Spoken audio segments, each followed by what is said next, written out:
With the 15th pick and with the 26th pick in the 2019 NFL Draft, the Washington Redskins select Dwayne Haskins, Montez Sweat.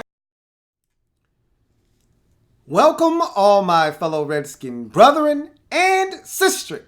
I am your man and resident Redskins fan, Lou. Thank you for joining me here on the Redskins Report.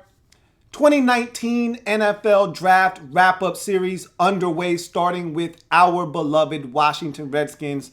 As tonight, you will get a breakdown of all 10 of the Redskins selections. Now, some of them will be extremely brief because, obviously, I've already done those players. And if you're looking for a thorough breakdown of those players, then you go watch the video in the Draft Prospects 101 series. So, I already broke down Dwayne Haskins. I already broke down Montez Sweat. I've already broken down Kelvin Harmon. I've pretty much broken down Bryce Love and Tarik Maclaurin, but I'll give you a brief synopsis on those guys as well tonight. But tonight, what it's really about are the other selections, the Cole Holcombs, the Wes Martins, the Jordan Belforts of the world, okay? The Jimmy Morelands, all of those guys. That's who we're really looking to focus in on tonight, because a lot of those guys we didn't know anything about prior to the Redskins making the selection. So we'll talk about things that I saw in those players, give you my reaction to the picks,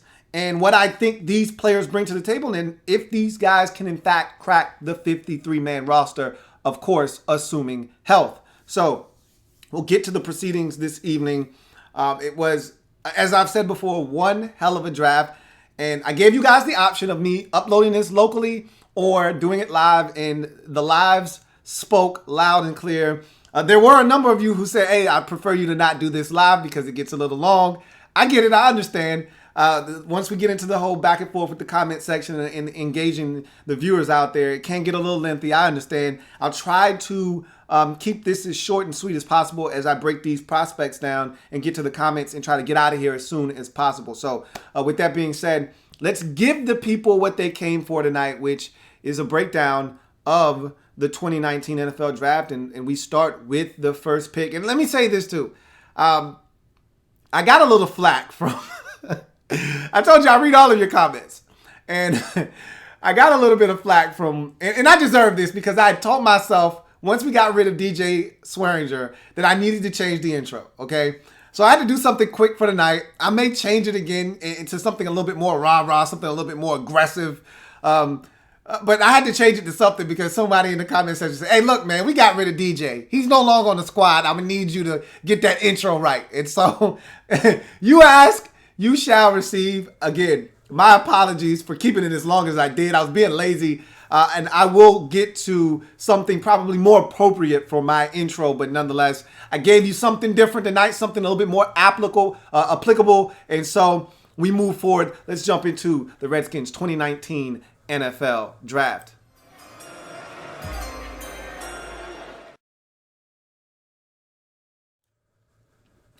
So, looking at this draft for the Redskins and starting out with Dwayne Haskins, as I already mentioned, I've already broken down Dwayne Haskins and what he brings to the table. And so I'm not going to do that here necessarily. I will tell you this. One of the reasons I preferred Drew Locke over Haskins was something that I think Haskins can clean up. And really, it's not his fault. That one of the things that to me was his biggest detriment coming into this process was just a lack of experience. And Drew Locke was a guy that essentially started all 4 years while at Missouri. So you got to see the maturation of Drew Locke. You got to see him make some adjustments to his game from start to finish. You got to see him improve as a quarterback. And I think a lot of what we saw out of Dwayne Haskins in his lone season at The Ohio State University, it was, some of it was amazing. Some of it was breathtaking. Some of it wasn't. And I think he wasn't done any justice because you got 1 year. And look, the 1 year served as a launching board and launching pad to him getting into the league and becoming a first-round pick. But for all of the things we liked, there were some things that you didn't like and you wanted to see him. And I thought he grew over the life of his lone season at Ohio State. I mean, to me, his best game of his career at Ohio State was the last game of his career. I know a lot of people will point to the Michigan game. The Michigan game wasn't all that impressive to me because He threw a bunch of mesh routes to guys underneath that caught the football and then ran for an additional 20, 30, 40 yards at times. I mean, Parrish Campbell probably had 4 catches on mesh routes for 130 yards. If I had to guess, something in that neighborhood, one of them went for 50, okay? Like, that wasn't all that impressive to me. You know, the Washington game was way more impressive to me. And that was the final game of his collegiate career. And so you got to see him mature as the season wore on. And granted, that Michigan game was towards the end of the season. I thought he was good in that game. I just thought he was better in the Washington game, which that's what you want. You want maturation. You want growth as the season progresses. And had he played another year at Ohio State, some of the things that we're complaining about, some of the things that I'm griping about, he probably would have had a chance to clean some of those things up and improve upon them. But because it was 1 year, you didn't get to see all of the things fixed at Ohio State. And so some of those things are going to have to be fixed here at the next level. And the biggest thing for me was I talked about the lack of pocket mobility, the ability to slide and maneuver in the pocket and then throw it accurately, okay? That's when everyone wants to talk about the lack of athleticism. First of all, I think he's a better athlete than people give him credit for. Yeah, he ran a 5 and some change at the 40. Don't worry about that, okay? How many times is Dwayne Haskins going to be running in a straight line 40 yards down the field? Not going to happen very often. So I could care less about what he ran as a 40 time. My biggest thing is, can you be very mobile in the pocket? Can you elude defenders in the pocket, extend the play, and make plays outside of the pocket? I didn't see a ton of that from him at Ohio State. I didn't see a guy that could maneuver in the pocket, phone booth mobility, and then deliver the football accurately. He had an issue when he had to reset his feet to then throw it accurately down the field. And so, again, I think all of these things will be cleaned up with time, with experience. Another thing that I wasn't a huge fan of with Dwayne Haskins, the lack of deep ball accuracy. He doesn't hit the deep ball at a high enough clip for someone like myself. Not saying that he can't hit the deep ball, he just didn't hit it enough for me. And so, again, that was another department in which Drew Locke superseded Dwayne Haskins. So these are all reasons why I wanted Locke over Haskins. But again, you give Haskins time, and he may ultimately be better than Drew Locke in every single one of those categories. But again, he didn't have a ton of time at Ohio State. He had 1 year. And so what the Redskins have to make sure, and I said this already on a previous Redskins report, what they have to make sure they do a great job of is bringing him along at the proper rate.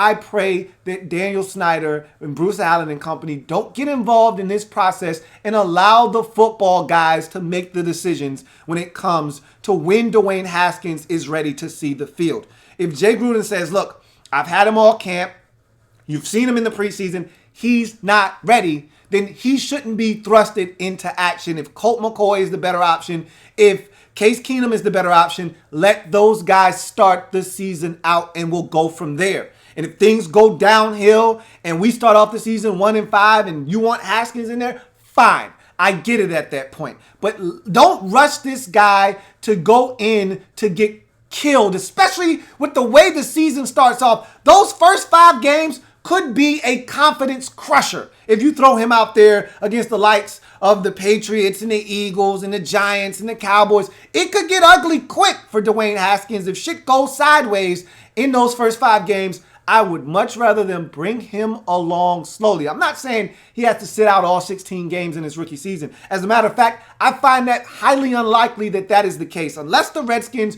are competing all the way up until week 17 for a chance at a playoff berth, I find it highly unlikely that he won't play and start at least a game or 2 in 2019. But again, if he is not ready, I do not want them to rush Dwayne Haskins. That is the one thing that could destroy this guy and turn him into a mediocre quarterback. I've seen it done.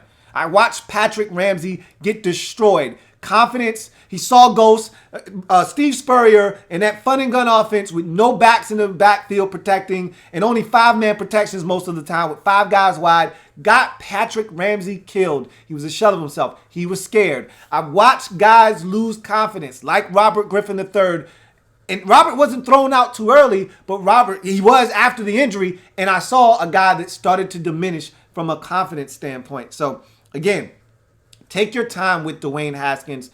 If you want to see this guy succeed, give him the best opportunity to do so. And to me, the best opportunity to succeed is going to be to bring this guy along at a nice, gradual pace. But nonetheless, I love the selection of Dwayne Haskins. I think this guy has all the tools necessary to be an elite quarterback in this league. It just is going to take some time. Just remember that. It is going to take time. And if this guy starts week 1, I'm going to really be disappointed in the powers that be, because that means to me, there's no way that a rookie in Dwayne Haskins, and look, I know it's Case Keenum and Colt McCoy. I get it. I understand. There is no way that a rookie should come in, pick up the offense, and outperform two guys that are veterans, especially Colt. Now, I know he's dealing with some injuries. Colt doesn't need the offseason. Colt's been in Jay's offense for the last 5 or 6 years now. He should know it cold, down pat. So Colt doesn't need any of this time right now. All right, the only thing Colt would really benefit right now from is trying to get to know some of these new, younger receivers that he may be able to throw the football to. And that's the only thing that would benefit Colt right now is having a chance to throw with some of these guys. But other than that, Colt McCoy knows this offense. Case Keenum should be able to grasp this offense pretty easily, come in and be able to be your starter week 1. I do not think that is the case with Dwayne Haskins. I think there is a huge learning curve for a quarterback that played in an offense like the one at Ohio State. And so I think he needs time before he can step onto the field and be the productive quarterback that we think he is capable of being. That being said, let's move on to the Redskins' first round pick in the 2019 NFL Draft.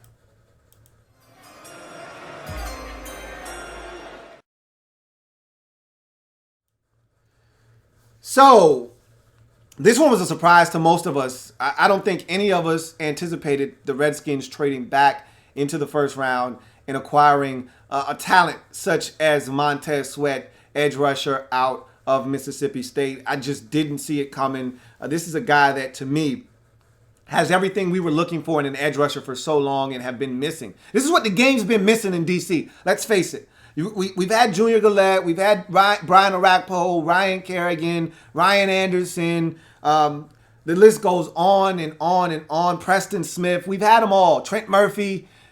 None of those guys look like this guy. Okay, this is a different animal and beast we're dealing with here in Montez Sweat. I was speechless when this was made. I was so giddy, so excited, and in anticipation of what they were going to do at 26 when they traded up, and to see them come up, get Montez Sweat. Apparently, the whole heart situation seemed like a misdiagnosis. So that's a good thing. You heard about all of the. You heard Chris Mortensen talk about how some coaches and some teams may have been turned off by the fact that this is a guy that you might have to coach a little delicately. That's fine. All right, that is perfectly fine by me. Look, I've said this a number of times. Every player isn't the same. All right, you got 53 guys on a roster, and not every single one of them you can handle the same way. You may be able to yell at this guy. You may have to go over and put your arm around this other next guy. As long as you as a coach, and that's why I said about 60 to 70% of coaching isn't the X. At this point, when you get to this level, everybody knows X's and O's. Some may know it a little bit better than others, but everybody knows X's and O's. It's about how personable are you. It's about your ability to communicate and get through to 53 guys with 53 different backgrounds. All right? And so he may be one of those guys you got to go and put your arm around. All right? If that's the case, do whatever is necessary to have this man be a double-digit sack getter for the Washington Redskins for years to come. And a havoc-wreaking, fear-inducing pass rusher, which is what the game's been missing in D.C. This guy brings length. This guy brings athleticism. This guy brings speed. This guy brings power, all into one package. And I still think Montez Sweat is raw. This guy came to college as a tight end. All right. He is still learning the nuances of the the pass rushing position. He will get better. He will learn how to use his hands better. He may start to incorporate a spin move. These are all things that he isn't doing right now, but he will be most likely in the future. It's so bright, and I'm so excited. Just with the stuff that he's able to do right now is better than anything we've had over the last decade in DC. And so I'm excited about what this guy could be. I feel like if done correctly, Montez Sweat is the type of guy that could be one of those generational pass rushers in this league, like a Khalil Mack, like a Von Miller, one of those types of guys. Even if he's on that next tier down, and he's a guy that comes in and he'll get you, 12 or 13 sacks this year and 9.5 next year and another 11.5. Even if he's one of those guys, I still think that he brings a little bit of something that we've lacked. And I've been waiting for a dynamic pass. It's the number one need I've had the last 3 drafts. All right, anybody that's watched the Louie Network and the Redskins report, then I've been crying for, even with the fact when we had Preston Smith and he was still with 2-3 years left under his contract, I'm still saying, hey, we need a pass rusher. We needed a pass rusher. And everyone's looking around like, are you crazy? We got Ryan Kerrigan. We just drafted Ryan Anderson. We still got Preston Smith. And I'm looking everyone dead in the face. We need a pass rusher. We don't have one. That is legit speed and fear-inducing off the edge. Now we have one. And so this guy does so many things that we have lacked. And this draft was all about speed. And there may not be a more impressive physical specimen than the one we selected in the first round with our second selection in the first round, 26th overall, Mississippi State edge rusher, Montez Sweat. I've already broken him down. So again, if you're looking for a thorough breakdown of Montez Sweat, go into the archives and the Draft Prospects 101 series and locate Montez Sweat, and along with some of the other guys I was able to get to prior to the draft. So with that being said, I'm really stoked about this pick. Looking forward to seeing what this guy does at the next level. And I think he could be one of the guys that takes the league by storm in this 2019 NFL draft as we move on to the Redskins' 3rd round selection in the 2019 NFL draft.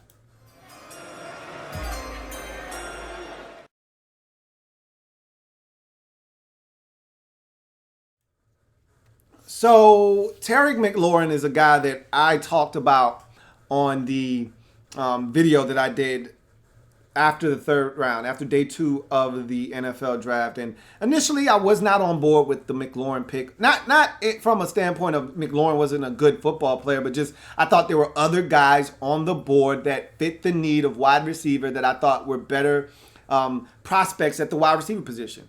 All right, there were other guys like Riley Ridley, Hakeem Butler, obviously a receiver that we got in the 6th round, and Kelvin Harmon. I was screaming to take him in the 3rd round. And this is the second, like I said, I'll talk about that again when we get to that Kelvin Harmon pick. But I thought there were other fits that were a little bit better in the 3rd round. But upon further review, which is the name of that video, Tarik Maclaurin is legit. And I went and watched film before I jumped to a very, very forceful conclusion like I had last year with the pick in the 1st round of Daron Payne. Before I jumped to one of those conclusions, I needed to go and dive into some film first. And that's what I did. So as day 3 or day 2 ended, I submerged myself in Tarik Maclaurin film. And when I came up and emerged from that film footage, I felt totally different about the selection. This is a guy, and then, you read all of the things that's said about this guy. You listen to some people from Ohio State talk. You listen to Jay Gruden and what they saw in Maclaurin in order to make him their 3rd round selection. And you put all those things together, and in addition to the tape that you saw, and it made me feel 1,000% better about the selection of Tarik Maclaurin. Not to mention, he's an ex-teammate of Dwayne Haskins, and there's some continuity there. There's a little bit of familiarity there. So that never hurts. That's something that I think goes under the radar a lot of times when we talk about players playing with one another. And that's why with the Cleveland Browns situation in 2019 and how everyone's building them up as a true perennial power when they haven't done anything yet. These players haven't played together. They haven't meshed together. It's a hodgepodge of a bunch of talented football players, but there's something to be said about coming together, gelling together, playing together, meshing together. And so that also goes into this pick as well with Maclaurin. But he's a special teams demon, and that's something Jay Gruden mentioned after the pick was made. He's a leader, and I think that's the part that you can't quantify, and you can't see that on film. You may see a guy being rah-rah, cheering guys on or getting in a guy's face after they, or going over to somebody after a fumble or a tough play and saying, it's okay, man, pick your head up. That's cool. But leadership is something that you grow to over time and you build up over time. And in that Ohio State locker room, Tarik Maclaurin was revered and was universally praised as being a guy that had leadership qualities. So that's also something you have to put in that Tarik Maclaurin file and say, hey, that's also a big-time quality that you're getting with this guy. Not to mention speed, which I told you is going to be the theme of this draft. The Redskins, for I'd say the last maybe 15 years, has routinely been one of the slower teams in football. You'd probably have to go back to the days of LeVar Arrington, Sean Taylor, and that 2004 team that went to the postseason, 2005, team that went to the postseason under Joe Gibbs, that 2005 season when they went to Tampa, won, then went to Seattle and lost. You probably have to go back to that defense to see the last time the Redskins were very, very explosive on the defensive side of the football. And just in general, just a fast football team. The Santana Mosses of the world and Clinton Portis. That's the last time we had legit speed on both sides of the football. I think they're trying to get back to that. It's tough to go on 13 plays, 72-yard drives routinely. It's nice when you can get a 2-play, 71-yard drive and culminating in a 67-yard touchdown strike or a 55-yard touchdown run for a touchdown. Those are nice and easy, and we don't get enough of those. Why? Because we don't have enough speed. And so now we're looking to change that. This pick and the next pick that I'm going to talk about are two guys that can definitively change the narrative of the Redskins offensively. Darius Geis isn't going to do that. And not just Geis is slow, but Geis isn't a world beater speed-wise. All right? Adrian Peterson showed us he can still run. All right? He can still run. But we need game-changing, game-breaking speed on both sides of the football. And I think the Redskins added that in this draft. And one of the guys that brought that to the table with his skill set is Tarik Maclaurin as well. He improved as a route runner over the life of his career. I think of all the Ohio State wide receivers, he was by far and away the best route runner. The one that you actually saw run routes on a consistent basis. He wasn't the guy that was getting jet sweeps and getting mesh routes over the middle of the football field on a consistent basis. He was the guy that was running the corner route. He was the guy that was running the square in. He was the guy that was running the speed cut. He was the guy that was running the 12 back to 10. He was the guy that was doing all of the heavy lifting from a route running standpoint at Ohio State. So I feel comfortable with him in that realm as well, in that aspect of his game. There are a number of things that I think he brings to the table. There are some things that I think he can improve upon. Like his hands, for instance. I talked about the story that Daniel Jeremiah told about this guy when he first got to the Ohio State campus. And you can see him being a little bit more comfortable catching the football with his body than with his hands at times.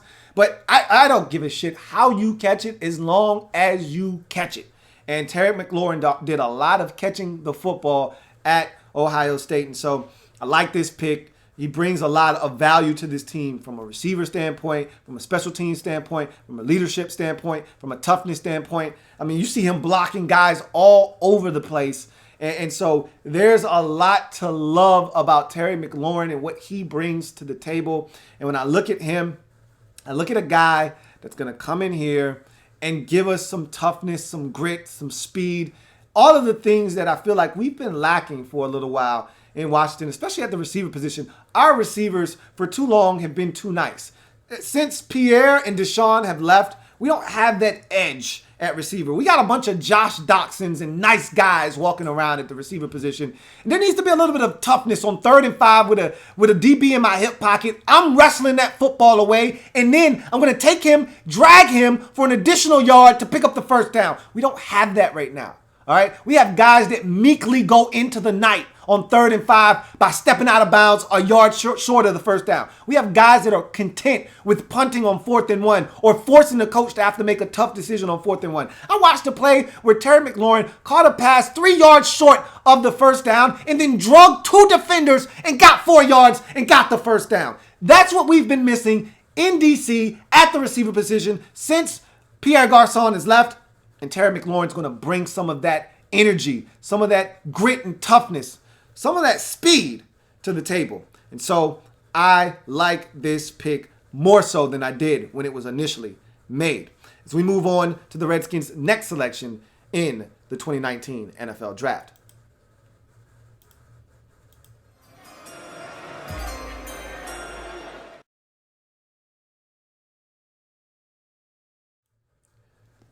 So, Bryce Love was the Redskins' 4th round selection, and I don't think a lot of us saw this one coming. As a matter of fact, I saw a lot of comments initially when this pick was made asking what are the Redskins doing, their receivers on the board, yada, yada, yada. I had no problems with this pick. As a matter of fact, I loved this pick of Bryce Love in the 4th round, 112th overall selection. And here's why. I've talked about the Redskins needing to draft the best player available on their board. There's one thing when you draft best player available. There's another thing when you draft for need. And then there's another thing when those two things collide and meet. This was strictly best player available. Running back wasn't a need coming into this draft, but they looked at the value in the 4th round. They looked at the player and they said, this is something that we just can't pass up. This guy is too good to be true sitting here in the 4th round. And again, you're talking about a 1st round caliber running back. Had he been healthy, you're getting in the 4th round. I think truly he would have been a 2nd round back this year with all the injuries. Maybe I'm wrong. He probably still would have been a 1st round because you would have still had people looking at 2017 and saying, this guy is ridiculous. And I've said this enough times. I'm not going to continue to harp on the fact that he should have come out in 2017. But he didn't. He decided to come out after his 2018 campaign. Unfortunately for him, he dealt with an ankle injury early in the season that lingered. And then he ultimately tore his ACL in the final regular season game of his career. And so you find yourself in a position where instead of being a 1st round pick, you're now a 4th round pick. And so Redskins, you got to argue here that they got tremendous, maybe one of the bigger steals in this draft if this guy comes back healthy and back to form that we saw in 2017 and even at times in 2018 before the injury. So Bryce Love to me is a guy that I look at. He brings everything you're looking for to the table from a vision, a patience, an explosion, an acceleration, an agility, and a speed standpoint. All of that in one package. If you watch Bryce Love in 2017, and I watched a ton, again, Stanford around here is much like Ohio State. It's impossible for you to watch college football and not consume Stanford at 10:45 on a Saturday night. At some point, you're going to get Stanford on some West Coast action. You're going to get Stanford at 9:27 on ESPN on a Saturday night game. You're either going to get some Pac-12 after dark action with Stanford involved, or you're going to get some ABC action with Stanford involved. Some way, shape, or form, you're going to eat this damn Stanford football up, all right? You're going to eat this Cardinal football up. Take it and like it. And what I love about Bryce Love, one, he came from a pro-style offense. David Shaw and the Stanford Cardinals, they run the football a lot, okay? They run their running backs into the ground. Run it on 1st down, run it on 2nd down. Run it on 3rd down, run it on 4th down. All right? They throw it to their backs a lot. Ask Christian McCaffrey, ask Bryce Love. Both of those guys caught it a ton out of the backfield as well. So this guy got a lot of work, a lot of touches, a lot of experience, and also in a pro-style offense. A lot of these backs coming out of college football have never lined up in an I formation. All right, have never dotted the I in an I formation, have never been in single back before. They're usually offset to the quarterback and they're in the pistol or they're in the shotgun, and that's how they're getting the rock. And they don't have a track that they are running off of, and they don't have the ability to run stretch and run in a zone run blocking scheme. None of those things. They're coming in and they're used to, a shuffle step, and they get the rock and then they have to make it work. And so this is a guy that came from a power run scheme at Stanford. This is a guy that has the versatility to do whatever it is you need him to do from a scheme and schematic standpoint. They did it all at Stanford, so he's comfortable doing that. Stretch left, stretch right, power scheme. We run a ton of duo. They did that at Stanford. Whatever you want, this guy can provide you with. And again, he catches it out of the backfield. He gives us an element of speed that we haven't seen at the running back position since year one, Clinton Portis. Not year 2 or year 3 after Joe Gibbs beat that man to hell and ran him into the ground. I'm talking, remember the first carry Clinton Portis had as a Washington Redskin? Some of you may not remember, but it was against the Tampa Bay Buccaneers in a game that I think we ended up winning like 13-10. And the only touchdown scored in the game was the first carry of Clinton Portis' Redskins career. That was the explosive and dynamic Clinton Portis that we thought we were getting. We turned him into a 3 yards and a cloud of dust back in Joe Gibbs' offensive scheme, which was perfectly fine. He built his body up to be able to withstand that punishment, and he turned into more of a power runner than a speed guy. But that's the last time we had legit game-breaking speed at the running back position. Adrian Peterson has speed left, but it's not 2007 Adrian Peterson speed in Minnesota. That's not what he's doing right now. All right. Bryce Love brings a different dimension and element that we've lacked in the running back position. Chris Thompson, keep in mind, he was a 4-5 guy coming out of Florida State. Chris Thompson is fast. He's not blazing fast. Okay, there's a difference between what Chris Thompson brings to the table and what Bryce Love is going to potentially bring to the table if he's able to get back to 100% health, which I have no doubts he will do. I told you, ACL injuries are the new Tommy John surgery of the NFL. Guys come back from this stronger, better than ever. The one that I always worry about, and it takes a little bit longer to come back from, are the Achilles. You tear your Achilles, you blow your Achilles out, it's going to be a while. You won't be the same guy for at least 2 years. And so this is an ACL. I think he'll be back stronger, ready to rock and roll. And I'm looking forward to seeing Bryce Love. You think of Bryce Love, this is my comp from a mental standpoint, just off the top of my head. I didn't even give this a lot of thought. But when you look at Bryce Love and what he brings to the table, think of 2 guys. Think of Jamal Charles. Think of Chris Johnson. All right. 2 guys with deadly explosion. 2 guys that could absolutely fly. You get them out in open space. Forget about catching those guys. Forget about it. That's what you should be thinking about when you think of running back Bryce Love and what he brings to the table. He's that dynamic. He's that shifty. He's got that kind of agility. He's got that kind of vision, and he's got that kind of acceleration. So that's the kind of package we're potentially getting. And just like Jamal Charles, he can catch it out of the backfield. So this guy is a triple threat from that standpoint as well. Love this selection. Love the value. Love the player. Love what we have gotten in the 4th round potentially in running back Bryce Love. As we move on to the next selection in the 4th round, remember Redskins traded back in the 3rd round with one of their 2 3rd-rounders and picked up 2 4th-rounders. Love was the first of those 2. Here's the second of those 2 4th-round selections.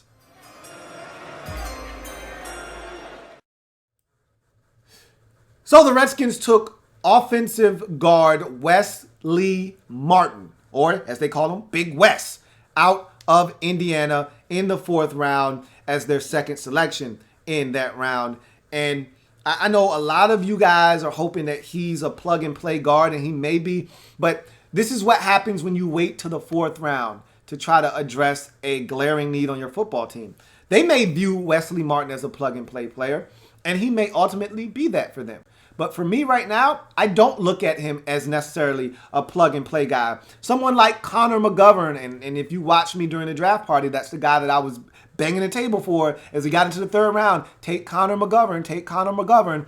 And the Cowboys ended up swooping in and getting Connor McGovern. So bottom line is, you look at what the Redskins got here in Wes Martin, and they got a big, physical football player that is a much better run blocker than he is a pass blocker. So I'm going to read you my notes from Wes Martin and what I took down, and then I'm going to give you a comp. And from the rest of these picks down, I'm going to give you a Redskins comp for them. As I sat down and watched the film, I wanted to give you some framework from which to work in terms of what you should expect from these players. So I'm going to throw out a Redskins comp for each of these players as we go through this process. So for Wes Martin, this is what I wrote down in my notes. Very powerful, skilled, and aware guard with above average movement skills. So what I'm telling you right there is that he's a solid athlete. He's not going to knock your socks off with his athleticism. He's a functional mover, okay? Run blocking ahead of pass pro, which I already mentioned. He moves guys in the run game. He's physical in the run game. He does his job very well in the run game. Where he can struggle is in pass pro. All right. Does pass off stunts and twists very well. I talked about him being aware. That's a part of being aware. It's seeing what the defense is trying to do to you. Don't fall asleep. You're getting sucked into this twist and a looping stunt comes over and you can't get there in time. And his athleticism won't allow him to get there in time if he isn't proactive in seeing what's going on. He does a good job of identifying up front what's going on and is able to pass those off quickly and then get back and be ready to pick up that looping around defender. But must do work early because of his shorter arms. So let's stop there. He's got shorter arms, all right? We're talking about a guy with 32-inch arms, essentially, all right? These are the guys you hide inside. You can't live on the edge with short arms. And so for a guy with 32-inch arms, you've got to do your work early. What do I mean by doing your work early? You've got to initiate contact. You've got to set up shop early, be ready and willing and able to initiate contact. So I'll give you an example. As a guy with shorter arms, you need to be the one engaging that defensive lineman. You don't want a guy with 35-inch arms or 34-inch arms extending his arms and locking them up on you because now all of a sudden you get this going here.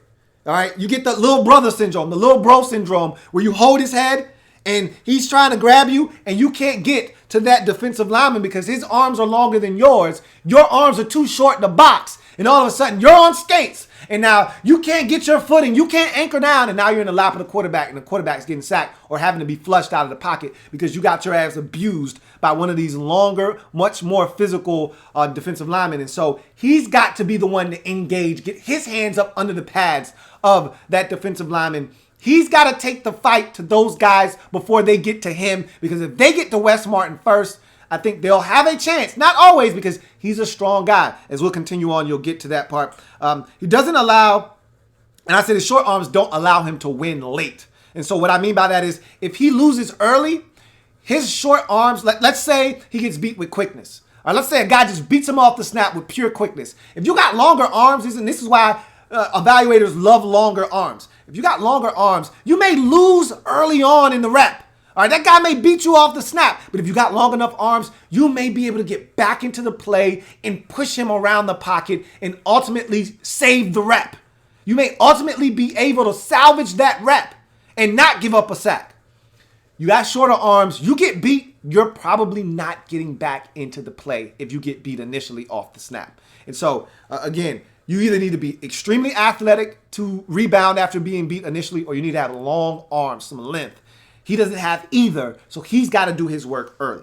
Can get to the second level and is proficient off the double team. So he's great at the double team. You know, him in the tackle, him in the center, double team lineman. And then he does a great job of coming off that double team, climbing to the second level and getting that linebacker and scooping that linebacker or scooping that safety. Does a tremendous job of getting to the second level. I put also in my notes, can be beaten by speed and quickness if he doesn't initiate contact, which is sort of what I've said already. But this is a strong individual, is Wes Martin. 38 reps of 2 1/4. And generally, you take it with a grain of salt when you're talking about guys with shorter arms. Me being someone with longer arms, I can tell you how tough it is to actually get that 225 up and extend. You know, they tell you to lock it out. And when you got shorter arms, it's easy to bounce it off your chest and boom, and you already had a rep and you just keep going. When you got shorter arms, you got longer arms, it's tougher. I'm not taking anything away from this guy. 38 reps is 38 reps, and that's a ton of reps. So the guy is strong, and I look at him as a guy that potentially could be our starting left guard come week 1. Nothing's etched in stone at this point, okay? He wasn't impressive enough to say, well, we got ourselves a starting left guard. He is a guy that you throw into the mix and you see what happens. I think he's talented enough to potentially start for us and give us what we're looking for at that spot. But I wouldn't be surprised if someone else beat him out for that spot as well, or if the Redskins played musical chairs. I had a commenter say, what the hell are you talking about?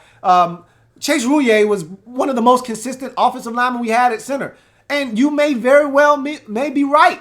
But guess what? That's not saying much with the offensive line we had last year. Everybody was hurt. There wasn't a lot of continuity around him. Maybe the Redskins feel like Chase Rouillet is better off at guard. And with a whole offseason of work at guard, maybe he's better off at guard, and the next guy that we're going to talk about might be a better option at center, and that might be your best combination of 5. And so I don't know if Wes Martin's going to slide right into left guard and boom, you got yourself a starter. But I can tell you this much, worst case scenario, and this is the part of this that I love. If he's not the starter, worst case scenario, he provides us with depth that I think we can win with. All right. I don't feel like there's this dramatic drop off if he's not the starter, but he's thrusted into action midway through the second quarter. I feel really good about Wes Martin either way, whether he's starting or he's a backup. Again, we could have done much better at guard had we went earlier at the position. I'm not complaining because the stuff that we acquired earlier in the draft, you can't complain about that. So I'm not going to complain about not getting our hands on somebody else. I'll take Wes Martin. He's a leader. He's, again, another one of these leadership guys. When you listen to everybody talk, when you listen to people from Indiana talk, all you hear is that this guy was the leader of the team offensively and one of our leaders overall at Indiana. So that was a guy that was a leader there, exemplified leadership qualities while at Indiana. You're bringing another one of those guys into this locker room. So again, love the character that we're getting here with Wes Martin as well. My Redskin comp, I know a lot of you aren't going to want to hear this. You're really not. But when I look at him, I see a lot of the same similarities in Sean Laval. Right, take it for what it's worth. Sean Laval was I think Sean Laval had 38 reps of 2 1/4 at his pro day, at the combine. Sean Laval is a big, physical, strapping offensive lineman that can move guys in the run game. Not as proficient in the pass game. I think Wes Martin is better than Sean Laval. Let me make that statement right now. But if you're asking for a comp from this Redskins football team, that's the guy that comes to mind is Sean Laval in terms of his strength. Short, stubby. Wes Martin's a smaller guy at 6'3". You know, he's not 6'4", 6'5", 6'3", with 32-inch arms. So, again, a lot of the similarities are here. Let's hope he doesn't have any of the characteristics of a Sean Laval in terms of injury history and the inability to pass protect. Let's hope that he doesn't have that. But I like this pick, and we'll see what he provides with this team. We're hoping it's more than just depth, but even if it does result in just depth, I'm more than happy with Wes Martin being a backup guard on this football team. As we move on to the next pick in this draft,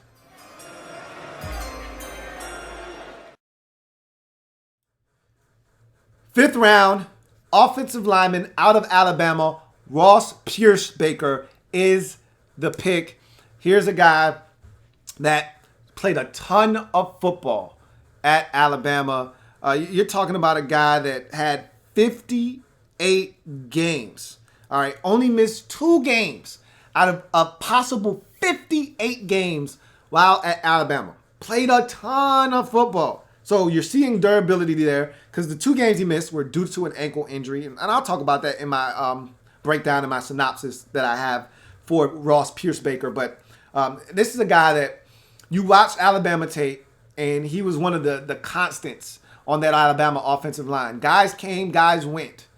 Ross Pierschbaker seemed to always be there. All right, whether it's guard, center. And the thing I love about him in the 5th round is he provides us with versatility. He can play all 3 interior offensive line positions. So again, you heard me talk about musical chairs and the Redskins potentially shuffling some things along the offensive line.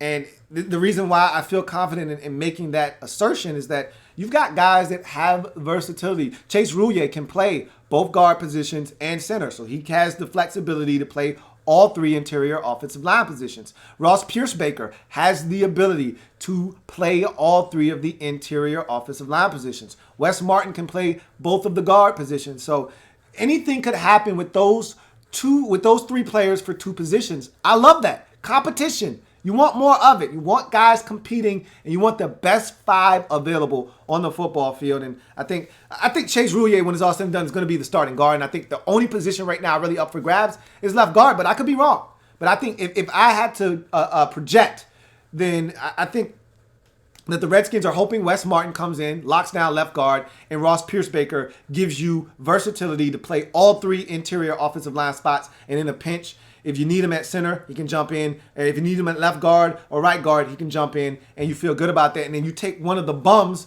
that we had last year, you continue to develop them, whether it's Catalina, whether it's Kyle Kalis, or one of those guys. Any one of those guys you like, you develop one of those dudes, and you bring them along. And again, you pray, you hope, you pray that Eric Flowers doesn't have to see the field.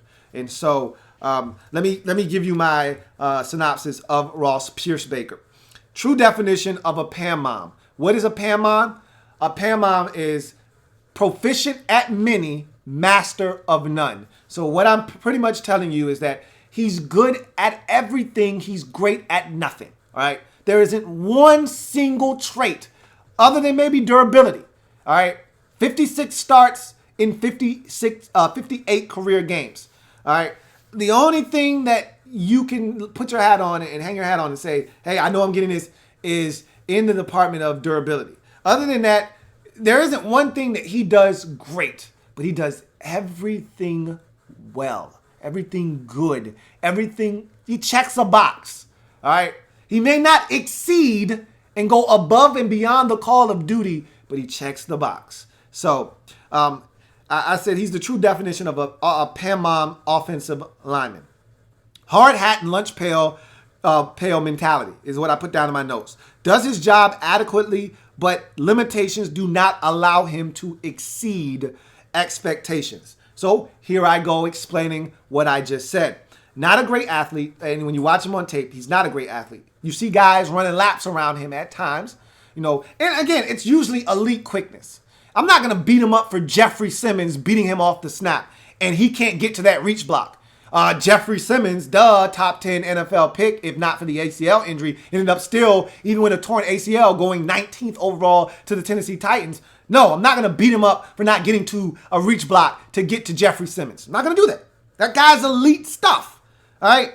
But again, he's not an elite athlete, so even a lesser athlete that it has a little bit of a jump on the snap or just some solid athleticism can beat him from point A to point B. He's not a great athlete, all right?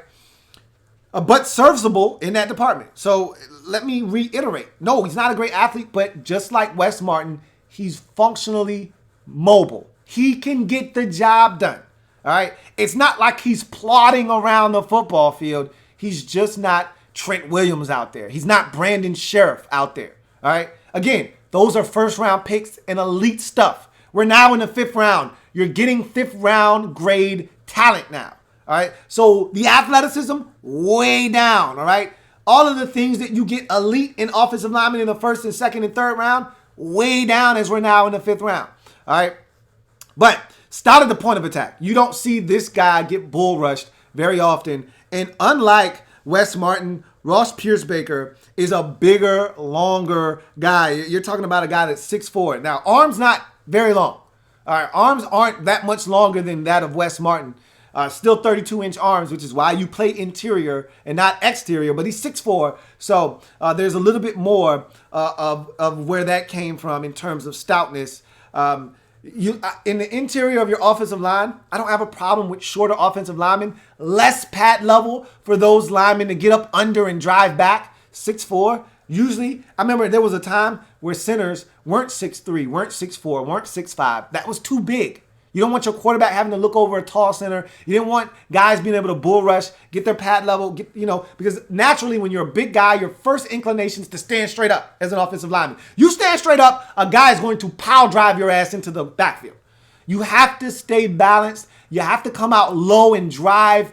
And so these are all things that Ross Piercebaker does well. He also does a good job of anchoring down, which I told you, he started the point of attack. You're not going to see this guy get driven back. But I also put in my notes, not blowing anyone off the ball. So he's not creating space. He's not erasing the line of scrimmage and creating a new one.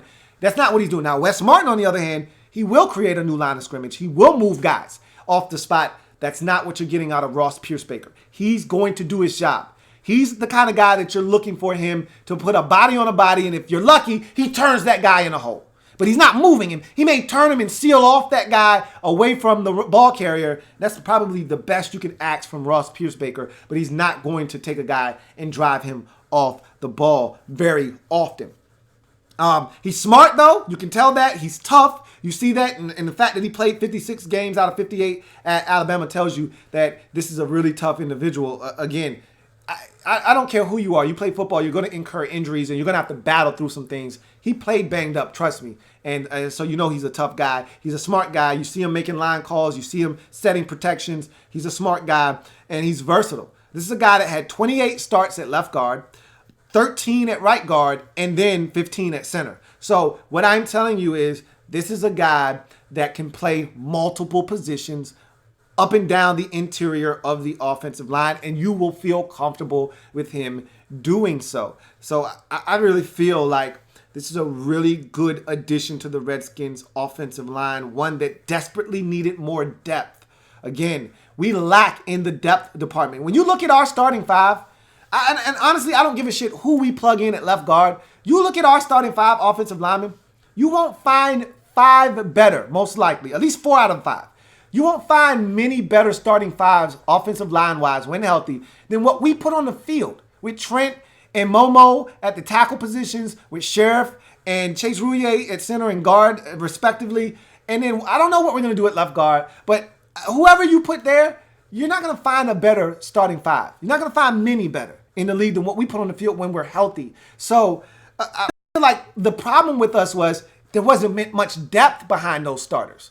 You know, if we went down, if Sheriff went down briefly, and let's say Sheriff had to miss a quarter and a half, we were in trouble. You know, you were starting to get into that territory where you're just like, all right, we got to find. I mean, hell, one game we had to kick Trent inside because we were so banged up and the depth at guard was so porous. We had to kick Trent Williams inside to play guard against the Giants a couple of years back. Like, that's been our biggest Achilles heel along the offensive line. And it isn't the starters. When they're healthy, I feel damn good about our starters. I don't know about you. It's when our depth is tested. It's when Brandon Sheriff goes down. It's when Trent Williams goes down. It's when Morgan Moses has to come out of the game for 3 snaps. It's when our depth is called upon that I get nervous because we haven't had enough of it. A guy like Ross Piercebaker is going to provide us with, if nothing else, if he's not a starter, he's going to provide us with quality depth. Something we've lacked on this football team for far too long along the offensive line. And he's durable. As I mentioned at the top of his breakdown, only missed 2 games out of a possible 58, and that was with a high ankle sprain. So he missed 2 weeks with a high ankle sprain, came back, and it was business as usual for Ross Piercebaker. Love what he brings to the table. Love the versatility. Love the depth that he provides. Love the fact that the Redskins attacked aggressively. Again, they could have been more aggressive, obviously, by making these selections earlier and getting maybe a higher quality of player. But the fact that they went back-to-back picks and attacking the offensive line and creating some depth for an offensive line that has struggled with depth, I really like the direction they went with those 2 consecutive picks in Wes Martin and Ross Piercebaker. So, with that being said, we now go to the next pick in this Redskins draft, and let's see who the Redskins selected.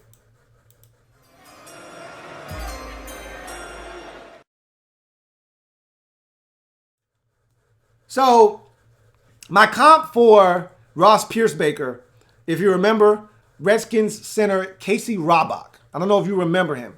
Robach was a leader on the football team. He was a consummate professional. We got him from Baltimore. He finished out his career pretty much here in D.C. And we got about a good 4 or 5 years out of Casey Robach before his body started to break down on him.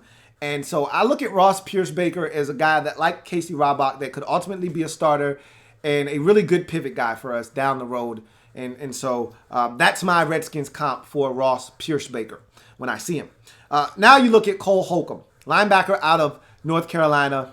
Here's a guy that off the charts speed the Redskins acquired in the 5th round. Now, Redskins additionally had 2 5th-round picks, the first of which was Ross Piercebaker, the second of which Cole Holcomb out of North Carolina. So I didn't know who this guy was when we drafted him. the first thing I heard out of everyone's mouth is this guy's an athlete. So I said, okay, that means he's probably going to be undersized. He is at 231 pounds. All right, this is the new wave of the NFL. I don't really pay attention to 220 versus 230 versus 240 versus 250 because in today's NFL, you got to be able to run. Probably more so than being stout at the point of attack, you got to be able to run. Yeah, I don't want you getting blown off the ball 2 yards and allowing guys to move you and uproot you out of gaps and creating massive rush lanes. But I also don't want guys running right by you. I don't want tight ends and running backs just smoking you out of the backfield either. All right, you're on the field. You think it's a rundown, ends up being a pass. I don't want the slot receiver running by you and you can't catch him. That's the new NFL. You got to be able to run. Cole Holcomb can run. And so when I said, okay, so he's fast. I mean, how fast is he? Is he 4'6"? Is he 4'5"? Is he 4'5" flat? I mean, what are we talking here? It's like, nah, bro, you too high. Go lower. I'm like, he's 4'4"? It was like, try 4'4". Moses Malone 4'4". I was like, oh, shit. We do got an athlete right here. Speed. Told you the Redskins were looking to add speed via the draft. I didn't know they were looking to get this fast, though. So then I said, okay, well, he's fast. He ain't tackling nobody, though. He ain't tackling nobody. They said, hey, bruh, try over 100 tackles the last 2 years at North Carolina. I said, really? I got to see this for myself. I don't believe you. I don't believe you. You need more people. All right, well, let me see some tape. What do you got for me? So I turned on the tape, and I watched him in a number of games to see what this guy actually brought to the table. Because you're telling me that he's a leader. Again, here we go again. Team leader, another one of these guys, leadership qualities. You're telling me that this guy was a tackling machine, and you're telling me that this guy has speed to burn. So, which also equates to he's going to be able to play a mean special teams at the next level. So I said, okay, let me see what you got. Let me see what you're working with. So I watched Cole Holcomb, and I looked at him, and I said, all right, I want to see you take on some guys physically. I want to see you not running around blocks. Ole! I don't want to see you pulling out the old ole and the red sheet and going around guys. I want to see you taking on blockers. I want to see you outrunning. If you fast, you say you fast, outrun that offensive guard that's pulling. Outrun him to the spot. Outrun that tackle that's trying to get out there to set that edge on this zone run blocking. I want you to beat him. I want you to beat that tight end to that spot out there and make a play. And I saw a guy that consistently was able to do that. Now, will he get blown up on some plays? You damn right. He's 230 pounds. All right. If he doesn't beat guy, and what I want to see from him is I want to see him win more. He doesn't win enough for me. All right. So let me give you what I got in my notes. So 6'1", 231. His pro day numbers, 4.48, 4.18 shuttle, which is ridiculous. 6.77 3 cone. Again, ridiculous. 22 reps of 2 1/4 and an 11-foot broad. Again, stupid numbers. So you're dealing with an athlete here. All right. He shed some weight. I think he played more around 235, 237 when I watched him at his pro day. He looked smaller. And then I read the article that coincided with the pro day coverage and footage. And they said, yeah, he dropped some weight in order to be faster. So it doesn't matter. The guy's fast. He might be on game day a 4.5, 5.2 guy. Okay, whatever. We're splitting hairs here. The guy's an athlete. And so in my notes, he's a running chase linebacker with speed to make plays on the other side of the line of scrimmage. Would like to see him use more instincts. Let me stop right there. All right. My biggest issue with Cole Holcomb, and this is why he's in the 5th round. Again, when you get to the 5th round, you can't expect first-round talent in the 5th round. You can get first-round athleticism, but there's a reason Cole Holcomb isn't a first-round, second-round, third-round talent. He's in the 5th round for a reason. Why? Because he doesn't have the instincts. He doesn't exhibit the instincts that coincides with the amount of speed and athleticism he possesses. If this guy were diagnosing plays sooner and flying to the football, he'd be a first-round pick. But he's one of those guys that has to see it. Watch it develop before he reacts. There are a few times on tape, and I'm watching him against NC State, and he sees it, and he darts into the backfield, and I'm like, whoa, like that's impressive.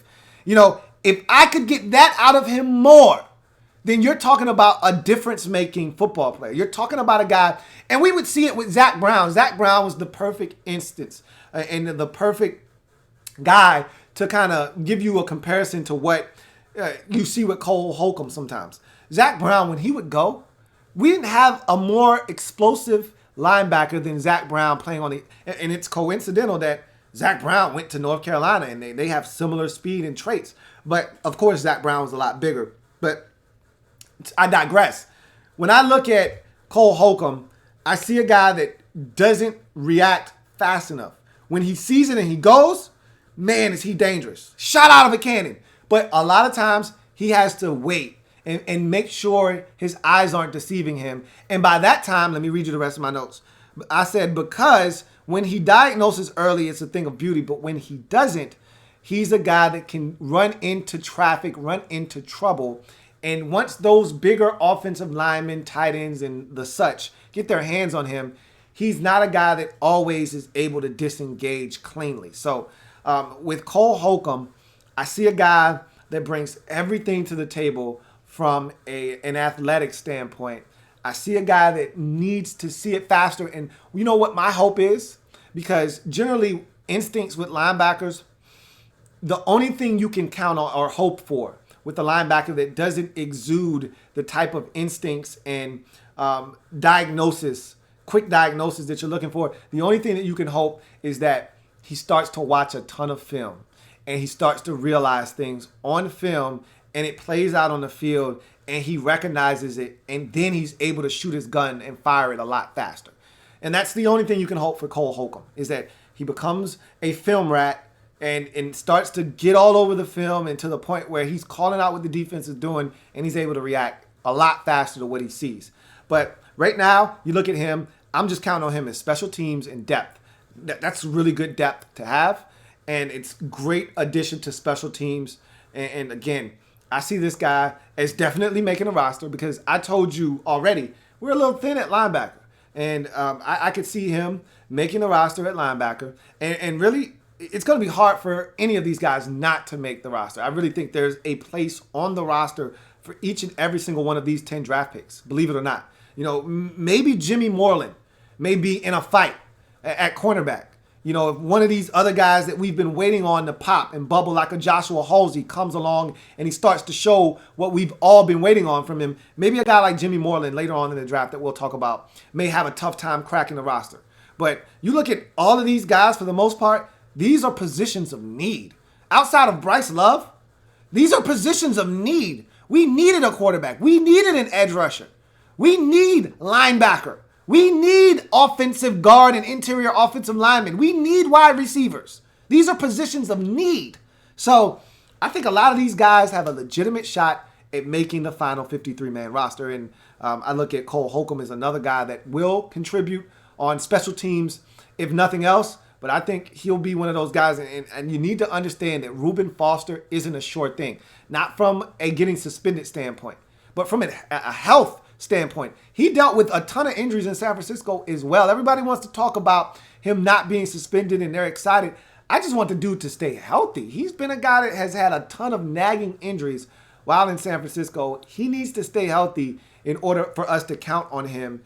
And so a guy like Cole Holcomb gives you a little bit of speed in the event that, say, a guy like Reuben Foster not able to stay healthy. Cole Holcomb may be a guy we may have to rely on and may have to lean on for a few starts this season. Who's to say? Obviously, we still have other guys on the roster like Josh Harvey Clemens and things of that nature. But Cole Holcomb is another guy like Josh Harvey Clemens that can run and gives you some athleticism, which we've lacked for too long on the defensive side of the football. My comp for him, if you can remember, this is a little ways back. You know, most of you should be able to remember. But he reminds me a lot of Rocky McIntosh.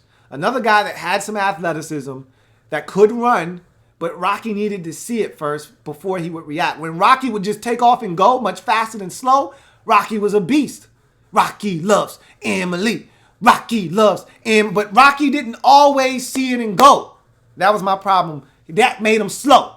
So hopefully Cole Holcomb can get his act together and start shooting some of these gaps, start beating some of these blockers to the point and getting to some of these ball carriers. He did it a ton at North Carolina. It's a different animal at the next level. We'll see what he's able to bring to the table as we move on in this draft to one of my favorite selections in the 2019 NFL Draft for the Washington Redskins.